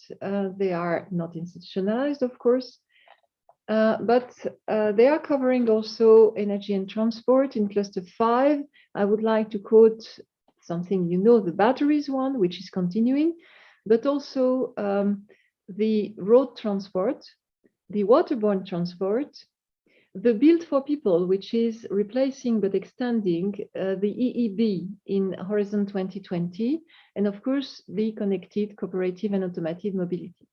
And then in the middle, you have the 2 co-funded partnerships I was speaking about, the driving urban transition and the clean energy transition. The clean energy transition is a very specific animal because it is covering the implementation of the set plan. This is critical for us because it covers all clean energy. And we are in the Commission preparing a revamping of the set plan. If Turkey if you have in this event some representative of Turkey in the steering group of the set plan, they know about that. We have been discussing with the participants of the set plan a few times already on what could be helping the set plan to take off and fly higher than it's the case now. Next, please. So this co-fund partnership, I would like to mention something which is very important for it. Not only that it is dealing with a set plan. So to make a little bit of a difference, we don't call it set, but CETP. So it makes a difference with a set plan because it can do more if needed. And I would like to mention that Turkey is an active member of the set plan and of the CETP. But the good thing with the CETP is that the commitment of the members, of the participants, have reached around 6 times the amount which was spent in the previous ERANET. So it means that there have been a mobilization of the states being member of the set plan, and this is extremely good. This means that the cooperation between national and European is working well. The co-funds are demand-driven. The Commission can top up or not, but the initiative comes from the country, which is a difference from some partnerships where the initiative comes from the industry. Next, please. Then I would like to also highlight an important partnership in Horizon Europe. The problem with renewable energy is, of course, that you capture it at one moment, but you need to use it at another moment. So storing, distributing renewable energy is an acute issue, and the green electricity network will not be enough. So that's why we need absolutely green hydrogen, renewable hydrogen, according to the wording of the directive. So renewable hydrogen, the new clean hydrogen joint undertaking has seen its budget increased, and it is also now covering the whole value chain. So a few points which are important for hydrogen. It is an enabler. It means that it has to work with the sectors of application, and especially transport and industry. So that's why we put in the legal basis, and the member states validated it, that they should be synergies with the other partnership. This clean hydrogen GU is focusing, or should be focusing, on production and storage and distribution. So it means that its scope has been enlarged drastically compared to the predecessors. We want to reach together with the industry a sufficient capacity in the EU. And for that, we need to drastically improve the efficiency in energy as the efficiency in cost for producing, storing, and distributing hydrogen from renewable energy. 2 billion euros, 1 billion from the EU, 1 billion from the industry. That's rather quite a lot, even on 7 years, plus some other points from cluster 5. Next, please. The governing structure of the GU, I don't want to enter into the detail, but just mention one thing. First of all, of course, that Turkey is represented in the state representative group as associated country.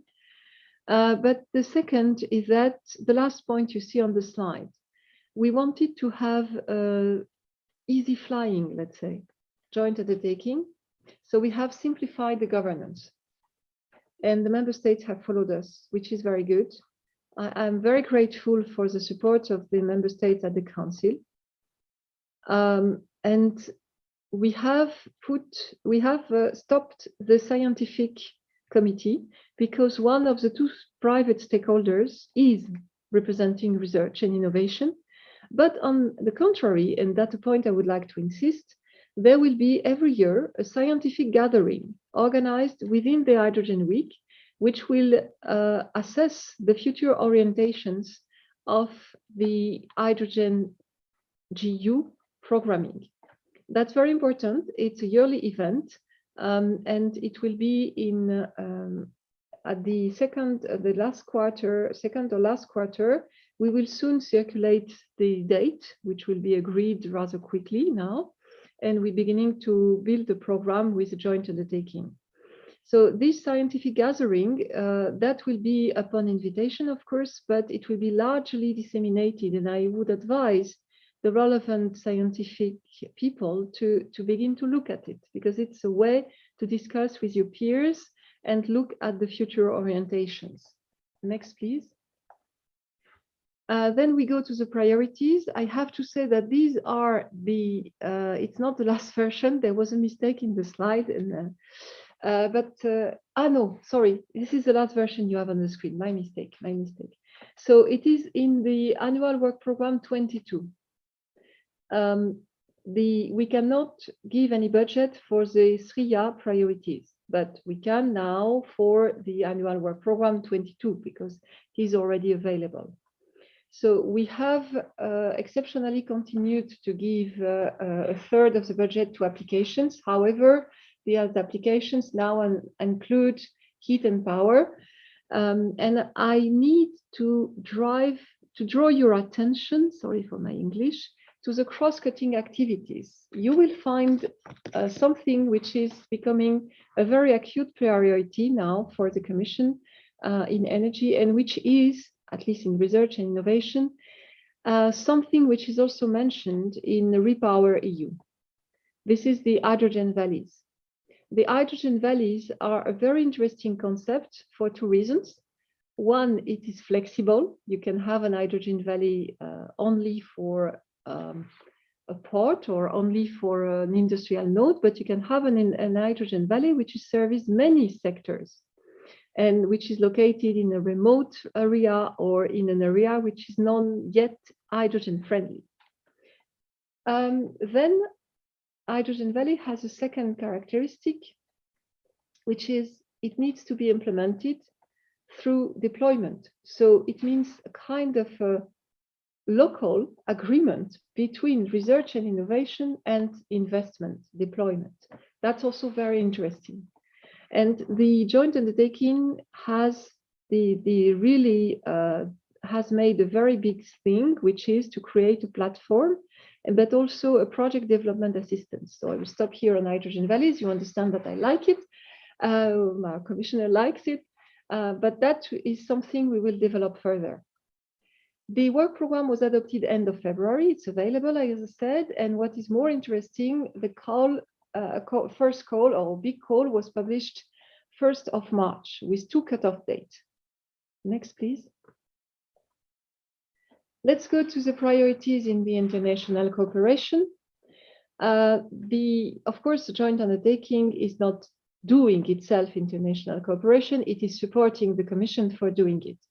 We have quoted 3 main domains or 3 main, let's say, structures where the GU should support us. The international partnership for hydrogen, which is doing something very important, for instance, which are the standards and certification. Mission innovation with the clean hydrogen submission. Everyone is speaking on mission, so I try to say submission to avoid the confusion, but there are missions everywhere now. So mission innovation on energy is a big frame, and inside you have submissions, one being the clean hydrogen, another one being on cities, by the way. Another one on maritime transport, etc., etc. There are 7 submissions for the moment. And then the third one is a clean energy ministerial hydrogen initiative. The GU is contributing to the development of regulation and standards, and that's also very important. At the international level, we have also, of course, the International Energy Agency, but we have also the cooperation with Africa. We have launched a set of cooperation with Africa on renewables, and now we continue extending it to green hydrogen. Next, please. And now something on ERA, because as I said, the cooperation with the national program is a top priority for us, a real top priority. ERA is European Research Area. ERA has been revamped. The beauty of ERA is that it is providing a high political frame, which we can use for hydrogen, which we can use for renewable energy. But meanwhile, we can contribute to the ERA approach, which is the European Research Area for exchange of researchers, for developing an exchange of skills, also developing common skills, for common data, and all that type of cross-cutting issues.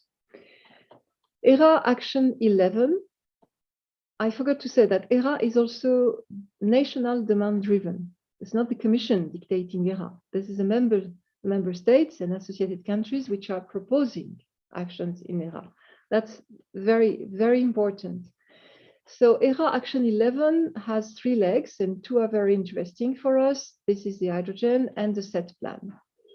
The ERA pilot in green hydrogen, we have performed a joint work with the member states and associated countries as a Commission in an agenda process upon a mandate of the Council.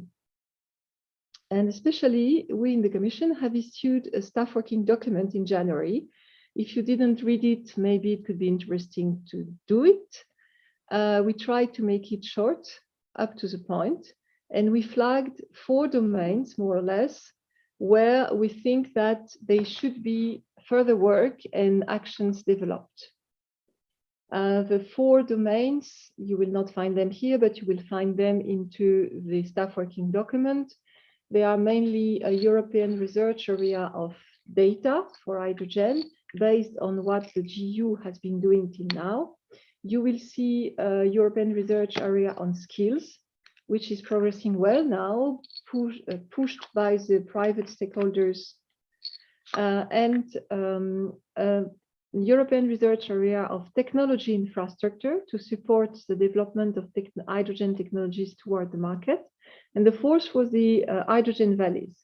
And hydrogen valleys will be also developed at international level through the mission on hydrogen within mission innovation. So mission innovation, submission hydrogen, and inside developing 100 hydrogen valleys across the world. So that is for the staff working document, and we of course are continuing the work, the implementation of the SRIA.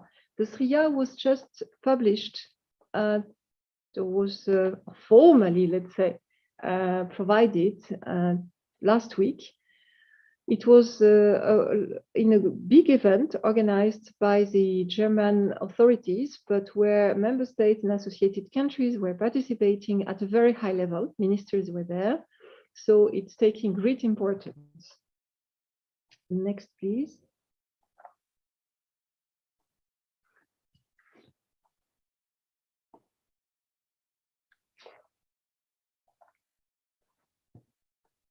I think that I have some problem with my video from time to time. I apologize for that. So ERA Action 11, continuing with the set plan now. The second leg of the ERA Action 11 is the set plan and the revamping of the set plan. In the set plan, we have a few, let's say, structures, the implementation working group, but also the ERA and the ETIPS. The set plan has excellent results. And it's not enough. So it's excellent, but it's not enough. There's no contradiction, but the situation has changed. And we would like the set plan to support more the Green Deal policies and strategy, and to support the ERA policy agenda, and to become more agile and policy driven. So associated countries and member states are involved in the revamping of the set plan. And we plan to issue something, whether it will be finally a communication at the end of the year, or it will be the first step for a communication.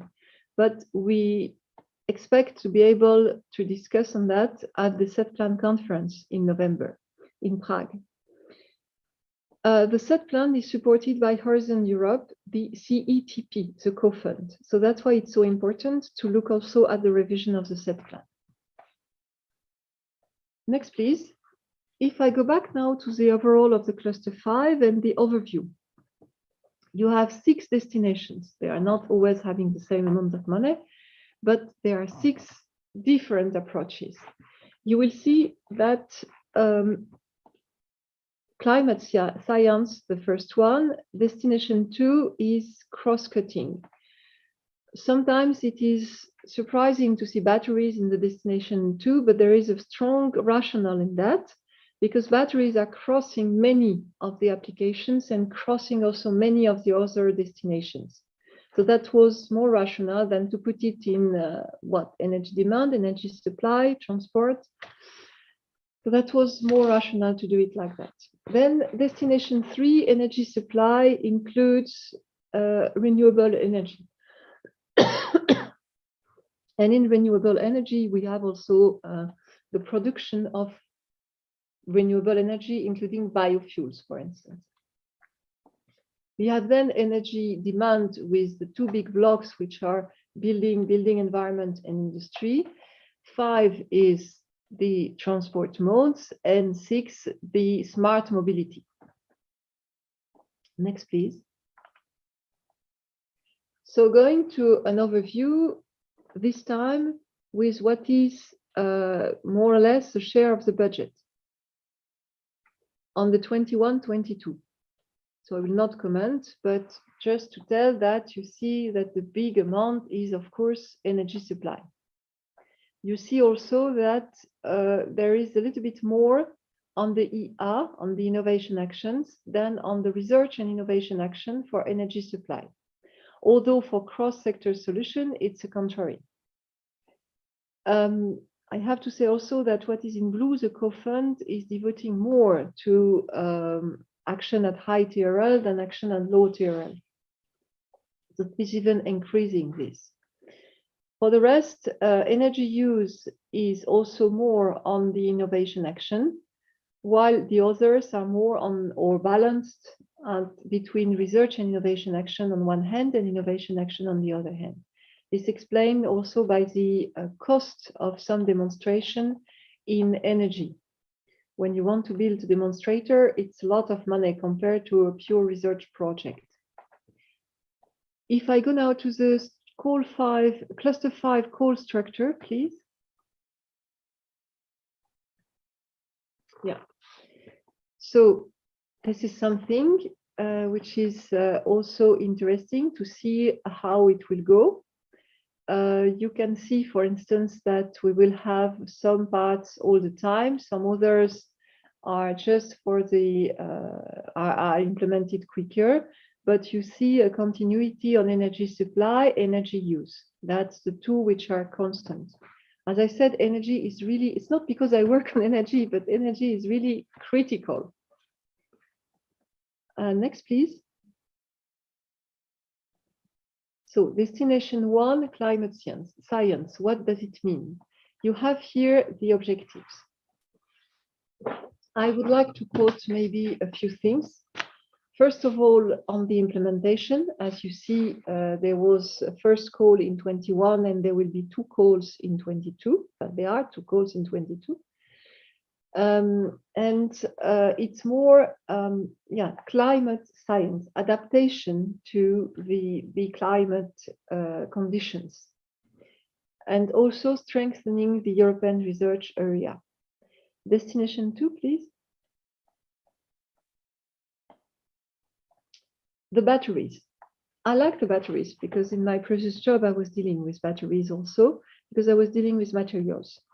One important thing, and it becomes now even more important, is that since the beginning we put in the batteries, in the battery approach, the sustainability in order to reduce the dependence towards certain components, not only for the EU, but at worldwide.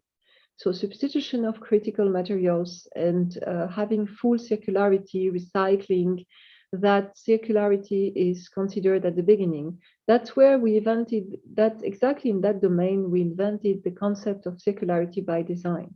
So batteries, it's important because it has many generations with different electrolytes, and it needs to be prepared now for the next generation. So on the implementation, you see the calls which are published or will be published, a substantial amount. I would say that for the cluster 5, it is a substantial amount, but let me make a parenthesis. The issue or the value of what we do is not that much the amount of money, but the direction we show. Because we are small compared to the overall amount of money given to research, but we indicate where to go, and we also show where the EU wants to go, and we show and we fund the things which will not be done enough quickly or which will not be done without us.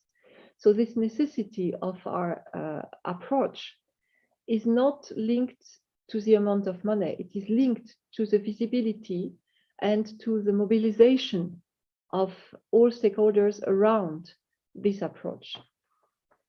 So sometimes, because sometimes I hear, but you give only that amount of money. Yes, but that amount of money should lead to levy much, much more, because it is a convincing amount of money, let's say. That's for destination 2. Let's go to destination 3. Breakthrough technologies. Research should prepare for the future. And sometimes people don't want to invest in the long term because the risk is too high. So it is very important that we keep these breakthrough technologies and climate solutions. Next, please. In the destination 2, you also have something which is critical for the Commission, the citizens and stakeholders engagement. That's clearly something where you don't put a lot of money, but it is critical. It is key. we know perfectly that an innovation which is not accepted by the citizens, it will not fly, or it will provoke overreaction. Maybe I say that because I'm French, but it's important that innovation are accepted. And to be accepted, they need to match the needs. That's something which is very important. So a better understanding of the societal implications of the climate transition, this is critical. I mean, if too many people reject it, then it will not fly, and all the efforts we do will be in vain. So it is important to understand, and I would just like to quote what the German Association of Consumers told me once. I always quote this sentence because it's critical for me. It's something very important, that every citizen, he is his or her own expert, and we have to care about that and involve the citizens. We have also to involve the other stakeholders. That's through the synergies. So what we cover in these topics, as you can see, just transition, SSH platform, transition super labs, and of course, the network of national contact points. Last but not least, we absolutely need this network because it is the transmission towards the member states and a kind of information desk, which is extraordinarily useful. I would like to go, the last point of destination 2 is communities and cities. And here we know that most of the people in the EU will live or live already in cities, whether they are big or small. So this raises a specific question. And in that destination, you will find two important things: the European co-fund partnership on driving urban transition and topics, but also a link with the mission on cities. Even if the mission is globally funded, there is a clear link with this destination, between this destination and the mission. Next, please. We go now to destination 3, renewable energy. Without renewable energy, we just cannot do the clean energy transition. We just will not succeed in mitigating the climate conditions. This is the top, what we have to do. And we need to rely upon each and every renewable energy when it is interesting, or make it interesting in efficiency and in cost to take this or to capture this renewable energy. Renewable energy is very large. You see that we tackle solar, wind, CHP, geothermal, biofuel, hydro. We also include energy carriers, which I prefer to call enablers, because they enable to transfer the renewable energy into applications. And here, of course, we have green electricity and green hydrogen, also green ammonia. And the question at stake is that we need to produce renewable energy in an efficient way, energetically speaking, let's say, reducing the losses to finding the best solution. We need to produce and store and distribute it in a cost-efficient way also. But we also need to do it in a sustainable way. If you consider the impact in terms of equipment of the switch towards renewable energy, it is enormous. How many materials are we going to take from the planet? Can we afford that at the level of the world? So it is critical, it is key. I have to stop to say critical, everything is critical. It is key to have the research finding circular and sustainable solution, whether to replace or substitute rare materials, whether to put a condition of recyclability by design at the beginning. So you will see that in this domain, we have systematically embedded circularity by design in everything where it is relevant. And we are doing the same, for instance, in the joint undertaking on hydrogen. It is important that you consider materials efficiency of processes, circularity as a whole, at the beginning of the chain and not at the end as an impact. So I'm just saying that to raise awareness about that, if some of you would like to prepare a project. It is a condition which is put in most of the topics. The implementation, you see the budgets are very high. It's normal because it covers a huge amount of things. So it's around 330 to 370 million euros. And I have to say that it's much far to be enough, but at least we show the direction once more. Then we go to the next part of destination 3, which is energy system, grids and storage. Storage is becoming acute for the moment because it is one of the core conditions for uninterrupted supply of renewable energy. So storage is really important, and we need to devote a lot of efforts to that, but also the grid itself, that the grid is more efficient, it's better managed, it's safer, and we know what it means in the current situation. Energy sector integration is also the source of higher efficiency, and we need it. Energy system planning and operation, we even need it more at the moment of now. And energy sector integration and system, grids, planning and operation, all that is also quoted as main of being a high importance in the REPower EU, together with renewables and hydrogen and also energy efficiency. Next, please. I do not want to be too long. We have in destination 3 a last point, which is carbon capture and storage. We cannot expect that we will not need it any longer. We will continue to need the CCUS a lot. It is CO2 emission mitigation. And we need to improve these ways of mitigating, and we need to continue doing it for a certain amount of years. So it's not only immediately to implement it, it's to continue developing research and innovation to make it more effective and to find better solutions. Next, please. We go to destination 4, and here we go more on something which is the utilization of energy and the efficiency. Here there is a big part which is on buildings, of course, because we know that a lot of the building stock in the EU, at least in the world, are far from being efficient.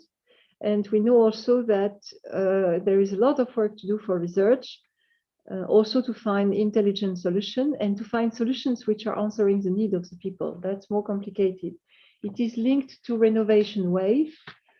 This is a very acute problem currently for the EU. In some countries, the building stock is really in bad situation, and there is a cross constraint of cohesion and fairness in that approach. So finding intelligent options is very important. So it deals with energy performance assessment, and I would like to link it to the Energy Efficiency Directive and Energy Performance in Building Directive, which have been where the Commission has made recently proposals.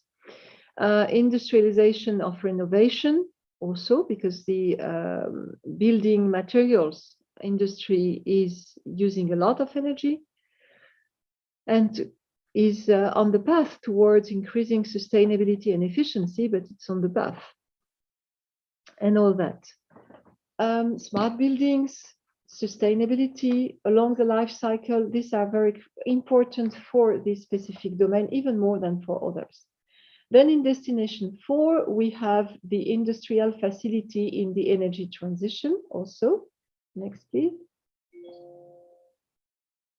Where increasing energy efficiency in industry and reducing industry greenhouse gas go together with reducing air pollutant emission.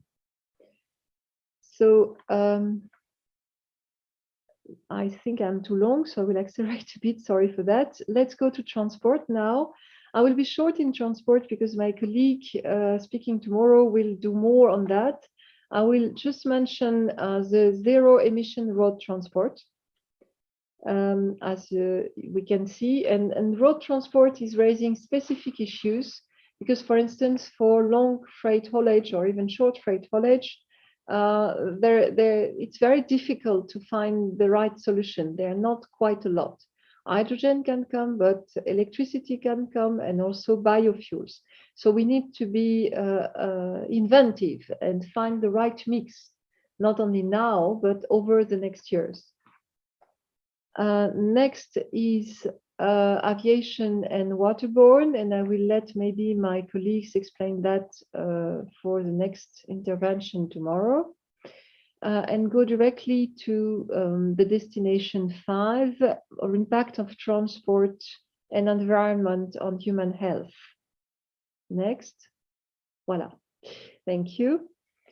So this is important. Classically, the impact on environment and the impact on the human. I would not only limit to health, by the way, there is also safety and all that type of things. But reducing emission and their impact is also very important. It touches the normal life of people. And people are demanding that, and they are rightly demanding that. I mean, everyone wants to reduce what has a negative impact on his or her health. Let's go to destination 6 now. Yeah, the connected mobility can bring very good solution to things which are over conjunction and also security. The budget is quite substantial compared to the overall cluster 5, and if I take out a big part on energy, and it's important to have really a strong evidence-based approach on that. Also because it's very visible by people. Then destination 6, multimodal and sustainable transport system. It's also something, so the next slide, please, something close to my heart because I began my career in the Commission on multimodal transport a long time ago. So it's not something new, but it's something which is extremely important. We have to be efficient. And connections, multimodal, intermodal transport, long haul, smart long haul transport for freight, logistic, they are the source of enormous gain, not only in productivity, but mainly also in reducing the energy consumption, being more efficient, and so on. And then next slide, please, the safety and resilience. Yeah, that's also something which is close to my heart because someone close to me died in a car crash. So we cannot accept that. Decreasing the number of transport accident, incident, fatalities is something we should really pay attention and increase the resilience of our transport system, especially now. So safer vehicle, road safety, and so on. This is something we work on it, and this is something the citizens are looking at also. With these last words, I hope I was on time. I would like to finish by the last slide and telling for your, the last slide. Thank you. You can find all the relevant information on this website, of course. And I would like to thank you for your attention. It was a bit long, so I'm grateful if you could have followed till the end. I wish you a very nice and fruitful meeting. Thank you very much.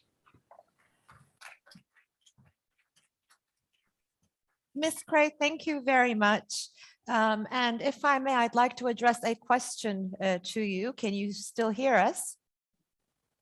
Yes, yes, of course. Okay, so our question is, how many countries could be funded under the Small Hydrogen Valley? And can Turkey be included in the Eastern Europe classification? Alors, I will, for the hydrogen valleys, the joint undertaking is doing two things. One is the platform, and Hydrogen Valley in Turkey can perfectly fit in the platform. But the second is the project development assistance. The GU is working for the moment for the EU, but we have put into the mission innovation, mission on hydrogen, the objective to have 100 hydrogen valleys worldwide. And we intend, that the project development assistance could also help hydrogen valleys worldwide to develop. So if you speak about the assessment and the preparation of hydrogen valleys, for me, it is possible. Of course, it depends on comparison between the various projects, but it is possible. Now, if you speak on creating a hydrogen valley, it will depend on what it means. If it means an investment, if it means some research, it's not a question I can answer like that. But a priori, it is possible because you enter in mission innovation hydrogen in that case, and you can have it and you can participate to this action.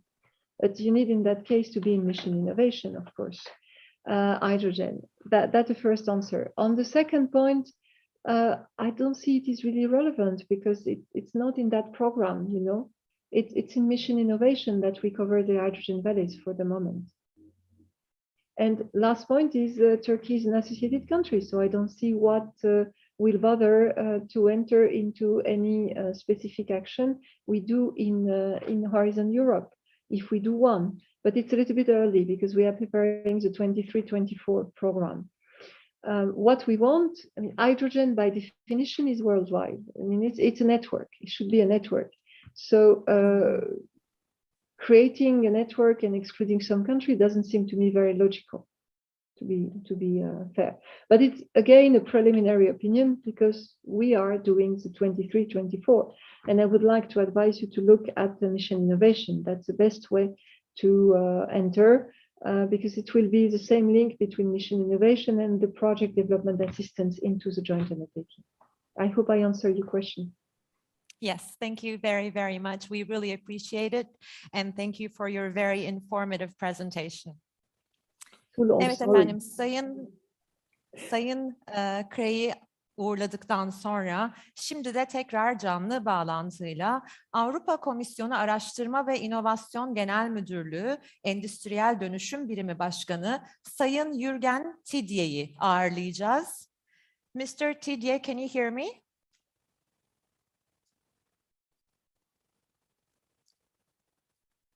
Bağlandı mı? Bağlanmadı mı henüz Sayın Tidye? Peki. O zaman birazcık bekliyoruz kendisini. Sayın Tidye bugünkü son konuşmacımız olacak efendim. Kendisi Endüstriyel Dönüşüm Birimi Başkanı Avrupa Komisyonu Araştırma ve İnovasyon Genel Müdürlüğü'nden bizlere katılacak. Ve bugünkü son konuşmamızın ardından da açılış etkinliğimizin ilk gününü tamamlamış olacağız.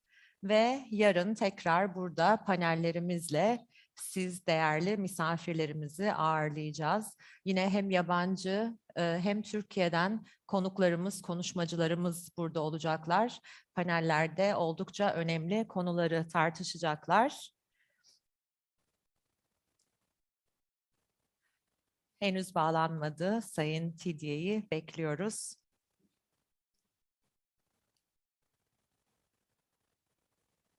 İsterseniz çok kısa bir ara verelim.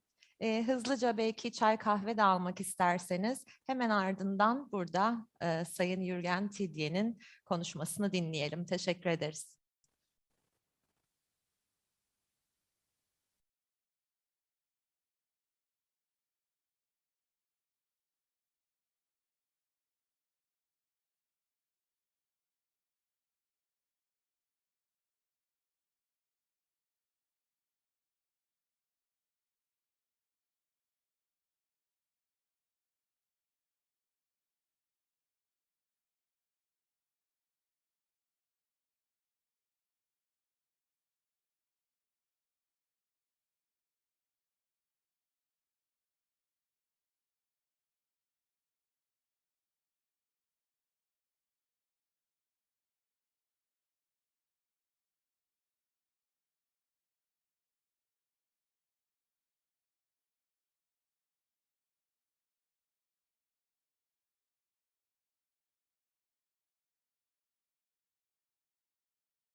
Hello?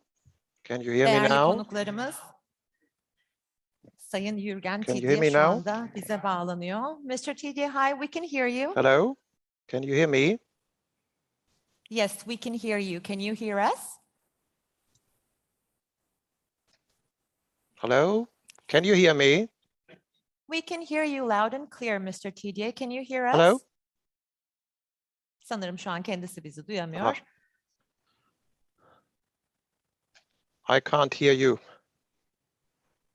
Mr. Tidye, can you hear us?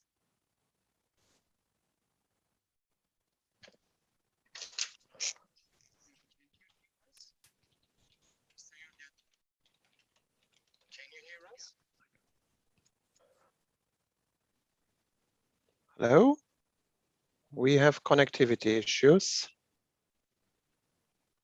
Okay, Yes, we hello. can hear you very Although I well, can't but- hear you, then I will go ahead and thank you very much for the possibility to speak to you at this afternoon. Can you hear me? I can't hear the moderator. Good. I will go ahead Can you then. hear us? Okay. I've been invited to give you an overview into another part of Horizon Europe. It's a cluster digital industry space, and it is not the cluster which my colleague Elaine Schrey has just presented. And can you move to the next slide? Thank you. I would like to give you a little bit an overview, and it's of course a challenge to do it because it's a very large cluster. I would like to start with 2 starters, and then I would prepare together with you the agenda for calls, and I want to start introducing you into the work program for 2023-2024.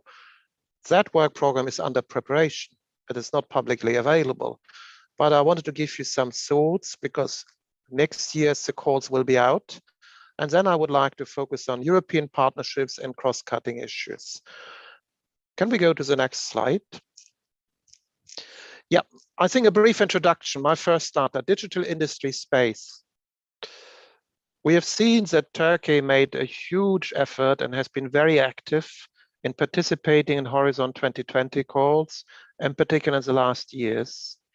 Very popular programs have been the ICT program, which deals with the information communication technologies, and NMBP, which brings us to the key enabling technologies.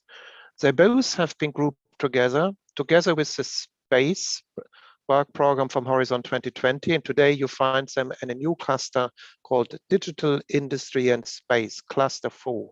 And I intend giving you now an overview. Can we go to the next slide? These are running call deadlines, so I will not give you an introduction into the calls for 2022, because you see the deadlines, either you're in or you're not in, but I think 5th of April, 30th of March, it's too late to start because the proposals are about to be finalized. Instead, I would like, and that brings me to my next slide, give you an insight, what is this cluster 4 about, to take you along and to show to you what it means if you want to apply in 2023, 2024 for the upcoming work program on which we are currently working. Next slide, please. The first point I would like to make with this cluster, this is continuity. You should not expect now a revolution in the work program for 2023 and 2024. Why? Our work program will be based on the same strategic plan, and we will have 3 major orientations into this regard. First, we would like to speak about open strategic autonomy. And this is a very strong focus on technologies, sectors, value chains. So the open strategic autonomy when it comes to the use of key digital and enabling technologies in different economic sectors and across value chains. Focus on technologies in particular. The second one, which will drive us quite a lot, will be making Europe the first digitally enabled, circular, climate neutral and sustainable economy. And you will hear policies linked to the digitization of our economy, but also to the Green Deal. And finally, as Ellen Schrey was already indicating, research innovation in this program has to bring along workers and citizens and create a more resilient, inclusive and democratic society in Europe. These are the main three drivers which I would like, which we will maintain for the work program 2023-2024. Could you come to the next slide, please? Why does it matter for future proposals? You see the flashes on the left side and you see the flashes on the right side. So you give an indication if you would like to write a proposal for a future topic and you envisage project results, you find this put into red, and you don't know what are actually the key strategic orientations, the impact we would like to see, or what is the contact of each destination in cluster 4, you will run into difficulties. Therefore, I will not focus today on expected outcomes and topics and project results, because it's too vast. It would take us 2 or 3 days. I will focus on EU policy priorities, key strategic orientations, and the destinations. All this is stable. All this will happen also under the work program 2023-2024. So next slide, please. The relevant EU policies. And this is not a snapshot, this is quite challenging. Why? Green Deal. Why is the Green Deal relevant for this cluster and for future research projects? If you scroll down a little bit further, you see Fit for 55. We have steel, we have energy intensive industries in this cluster. Highly relevant for the Fit for 55 package. We will have in future topics also dealing with the world of chemicals and materials. We would like to move to a world where in particular the chemical industries, but also the materials community develops chemicals and materials which should be safe and sustainable by design from the beginning. The Zero Pollution Action Plan is relevant because industry are polluters. Something which is quite interesting here for you to see is this little circle on the right side.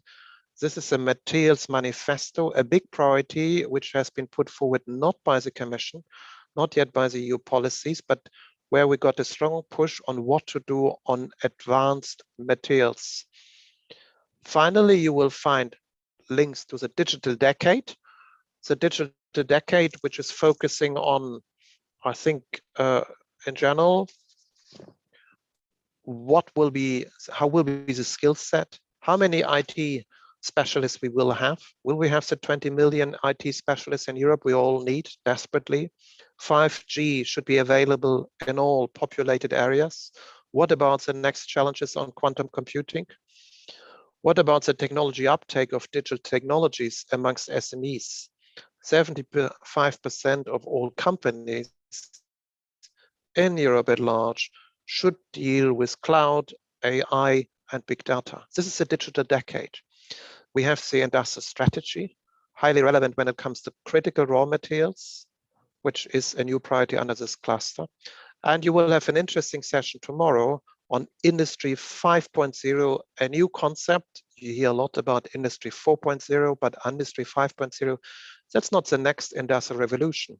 But how can we integrate more the green dimension, the workers dimension in the industrial transformation we are facing? These are policies we have to take, which drive us when we are writing the work program. Let's go to the next slide, please. Let me start translating this now. So I was introducing to you the key strategic orientations, the strategic plan 2021-2024. You see this on the left side. You see on the right side the main EU strategies, which I would like to focus on are now the 6 destinations for the work program under cluster 4. The destinations will be the same for the work program 2021-2022 and as for the 2023 and 2024. I'll come back to the materials manifesto very quickly. I see the question. Now, let me go through the column in the middle. Climate neutral, circular and digitized production. This is a place for manufacturing made in Europe, for the construction sector, and for energy intensive industries to make them climate neutral. You have the next one, which is a digitized, resource efficient and resilient industry called resilience. This brings together raw materials, critical raw materials, advanced materials. On advanced materials, I would like to come back to the question on the manifesto. The Advanced Materials 2030 Manifesto is not a Commission initiative. It's an initiative by major European stakeholders presented to Commissioner Gabriel. And the main message of this manifesto is we have to bring more closely together research on advanced materials with the industrial needs. Technology push, advanced materials should go together with a market pull, IPR, citizen needs, market needs. And this is this manifesto about. And the manifesto has outlined research priorities on advanced materials. It has outlined also 9 innovation markets where we need desperately advanced materials, ranging from sustainable mobility until home care. So it's a manifesto which went public on the 7th of February. It has attracted huge attention. It's not only relevant for this work program in 2023-2024, it's also relevant long-term. The call for actions is threefold: prepare a kind of roadmap where we want to go, put in place and governance, bringing together industry and the research community on advanced materials, and then have a strategic plan next year. This will be discussed in this destination called resilience, and it's real time.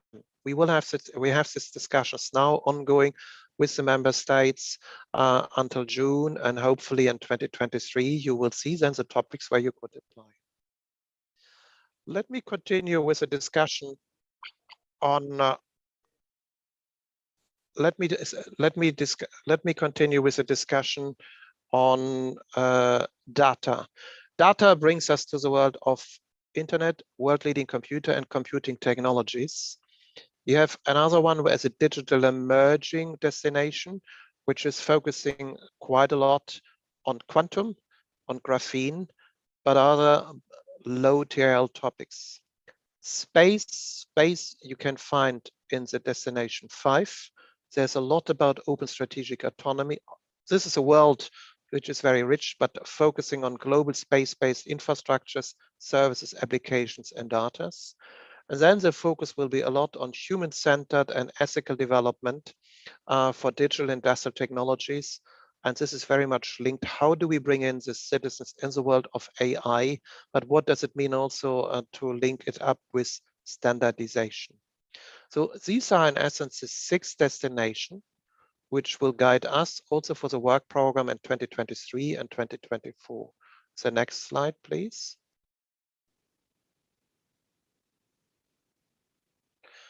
Thank you. This gives you a bit an overview in terms of budget distribution. You see the budget indications for 2021 and 2022. It's too early to tell you what are the budgets now for 2023 and 2024, but I would say not the amounts will be the same, but the patterns will be the same.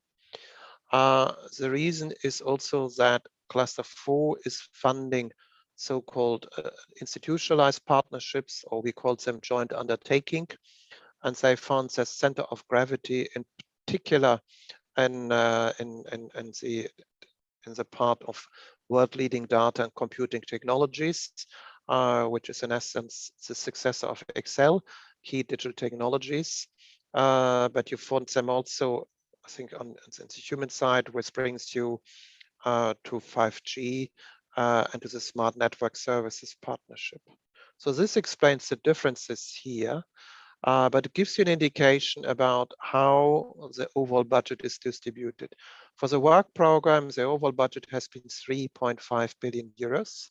The total budget of Cluster 4 is 15.3 or 3.5 billion euros.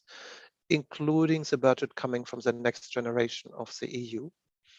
For 2023-2024, we expect a budget decrease of around 15%, and this is mainly linked that the funding from the next generation EU budget is no longer available. It will expire in 2024. Can I go to the next slide, please? Cluster 4 hosts very important partnerships. It hosts Made in Europe, which is the successor to Factories of the Future. The budget foreseen is 0.9 billion euros. And I hear quite a lot that Turkish companies are quite active, whether to join this partnership on the private side, yes or no. Here, it is a question for Turkish companies to go to the private side, which is EFRA. The focus will be on zero waste manufacturing, circular manufacturing. What can we do to green the manufacturing processes and to have more circular products, reuse the function of the products, and a digital manufacturing, which brings you not only to AI, but also to robotics, to the world of digital twins. This is the Made in Europe partnership. I indicated the publicly available budget for this partnership. The next one, where we also hope for interest from Turkey, is the Process for Planet partnerships. This is a world of the chemicals, cement, steel, aluminium, ceramics, and others who focus on cross-sectoral partnerships. This could be carbon capture and usage. It could be the use of hydrogen as a feedstock to integrate this into the processes. There's one new concept coming up, which is called the circularity hubs. Circularity hubs are a tool where these large plants coming from these industrial areas should start engaging much more with local regions and local cities, turning waste into secondary sources, raw materials. What to do with energy, what to do with industrial water, can it be used again for industrial purposes, can it be even used by cities, circularity hubs. Clean steel, and you will hear a lot about this still tomorrow. This is a carbon neutral steel production, a new partnership which should focus on how can the clean steel, how can steel be really lead to a green steel production using hydrogen. My colleague Andrea Gentile will present you more on this tomorrow. Photonics is a key enabling technologies, and the need to maintain leadership here has warranted to have a partnership. A very important one and a merger of 3 previous partnerships is AI, data, and robotics. This is a co-program partnerships where the innovation and uptake of artificial intelligence, data, and robotics will be very relevant. A new partnership will be installed for the space systems. We have metrology. I think a partnership which currently raises lots of public traction. This is, in essence, the key digital technologies joint undertaking, because you will all heard that early February, the CHIPS joint undertaking was proposed by the Commission. Currently, you have discussions in Council and the European Parliament. So the key digital technologies joint undertaking should become a CHIPS joint undertaking by 2023. And of course, here the focus will be no longer on digital hardware and software development, but the focus will be much more on the development of semiconductors, the development of chips and chips manufacturing. Smart networks and services is an institutionalized partnerships, which should not only support the 5G in Europe, but also start developing the next generation, the 6G. The Euro HPC, high performance computing, where you have a strong involvement also from member states, focus a lot on quantum and supercomputing technologies. These partnerships have all started in essence end of last year. There are partnerships apart from metrology where the Commission is engaging with industry. It is engaging with industry in terms of having a roadmap. I was giving you an indication here. For the institutionalized partnerships, it will be highly relevant that actually here associated countries declare whether they want to join. When it comes to co-program partnerships, we don't have a membership by member states.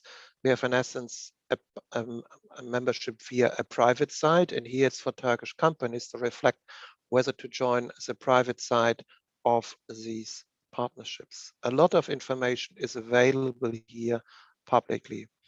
Let me conclude with cross-cutting issues, which is the last slide. I would like to highlight this because if you're dealing with the world of digital industry and space, people try or tend to forget. And here I would like to mention 4 sensitive points for us. First, social science and humanities, including gender balance. For the work program 2023-2024, you will not find topics on it, but you find embedded in all topic descriptions what role should the world of social scientists and humanities and also gender balance play in each topic. Very important. You will find the references. Gender balance, how to deal with this will be embedded in each and every topic. That's new. You will have the management of IPR. In future, I think topics and proposals should have results ownership list. So this is a novelty compared to Horizon 2020. The novelty implies that I think that the members of the consortium should clearly define the pathways to IP and to IP rights and how they want to deal with this. This is the best effort. It's not a commitment, but it's quite important as a change and it's highly relevant for this cluster. Therefore, I took the liberty to mention it here. Artificial intelligence, ethics by design. So when it comes to the use of AI systems and techniques, I think future proposals will be invited to be clear on ethical issues. This means it's a bit a four-pronged approach.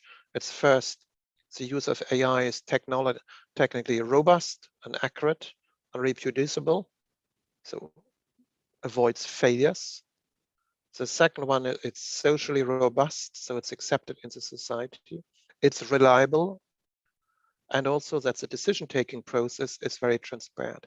This is very much a European approach. It's very different compared to what you find in the US and China, but you will see it flagged also in future topics.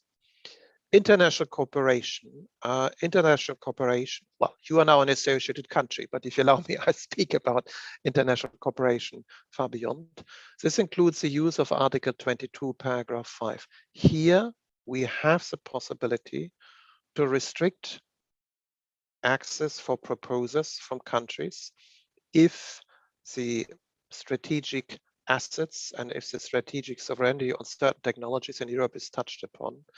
We had here a quite vivid debate under the work program for 2021 and 2022 as regards quantum and space. This was mainly with United Kingdom and Israel, where I think reasonable compromises have been found. This is quite sensitive. I wanted to flag it. I cannot go a lot into detail. It will certainly come back again as regards quantum, but let us see. This brings me now to the end of my presentation. I apologize for the technical hiccups at the beginning. Now, I hope my presentation was well understood. I couldn't hear the moderator. If we can go to the next slide. The next slide, please. So that's a big thank you. And I hope I can give you an overview. I hope that I could coach your interest to start engaging in the discussions for the work program 2023-2024. This is not top urgent, but I think the member states start discussing the work program until June, July. We will finalize the work program until the end of this year, but I've given you already the main thoughts, the big headlines, so that you can start engaging to be ready when the calls will be open in early 2023. So thank you very much for your attention. Thank you very much, Mr. TJ. Can you hear me now by any chance? I'm can't trying my hear the luck. moderator. You can't hear me. Okay. Then we will type questions into the chat box. So maybe you can see the questions in the chat box. And I'll just read them out here. If you allow me, I can't hear the moderator, so if I look into the chat box, we are. This is not a drama. I see one question, which I'm happy to take. So if I see a thumbs up, then I'm happy to take that question. Yes. Okay, very good. You can take that question. What is the relation of cluster 4 with the missions? Excellent question. There we will have to do more actually in future. Industry is currently not at the center of missions. The missions will be presented, I'm pretty sure, also tomorrow. What we want to do is, however, to have a better communication between partnerships and the mission secretariats, because the missions are getting now very operational. You have lighthouse projects, you have living labs created under the ocean and the soil missions. So we will start engaging with these missions at practical level. And if Turkish participants are interested to engage in these upcoming discussions between missions and European partnerships, please let us know. We have done a matchmaking event and information can be shared also with you. Thank you very much. Diğer soruyu da yazmış mıydık chat box'a arkadaşlar? That's all what I can contribute to the question on missions. Okay, please go ahead. I hear you. Oh, you can hear me now. No, I can't hear you now in the meeting hall. I don't know for whatever reason, but I'm sorry for this. Okay, there is one more question in the chat box. If you can look into the chat box, please. Okay. There is one more question for you.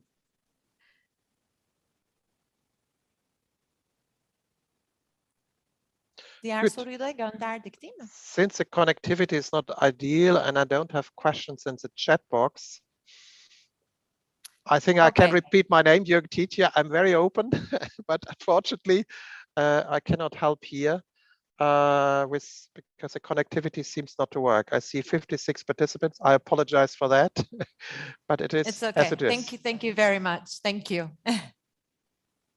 So thank you. Good. Then I wish you all the best for this launch event. And maybe there will also be a moment where I can come to Istanbul and to engage more with you. We would love to have you in Istanbul. Thank you very much. Goodbye. Thank you. Evet efendim, Sayın Jürgen Tidje'nin sunumuyla birlikte ilk günümüzün sonuna gelmiş bulunuyoruz. TÜBİTAK ev sahipliğindeki Ufuk Avrupa Programı açılış etkinliğimiz yarın da devam edecek. Bizi böylesine önemli bir günde yalnız bırakmadığınız için çok teşekkür ediyoruz. Ve yarın yine çok değerli konuşmacılarımızın katılacağı panellerde sizleri aramızda görmeyi umuyoruz. Çok teşekkürler, hoşça kalın. Teşekkürler.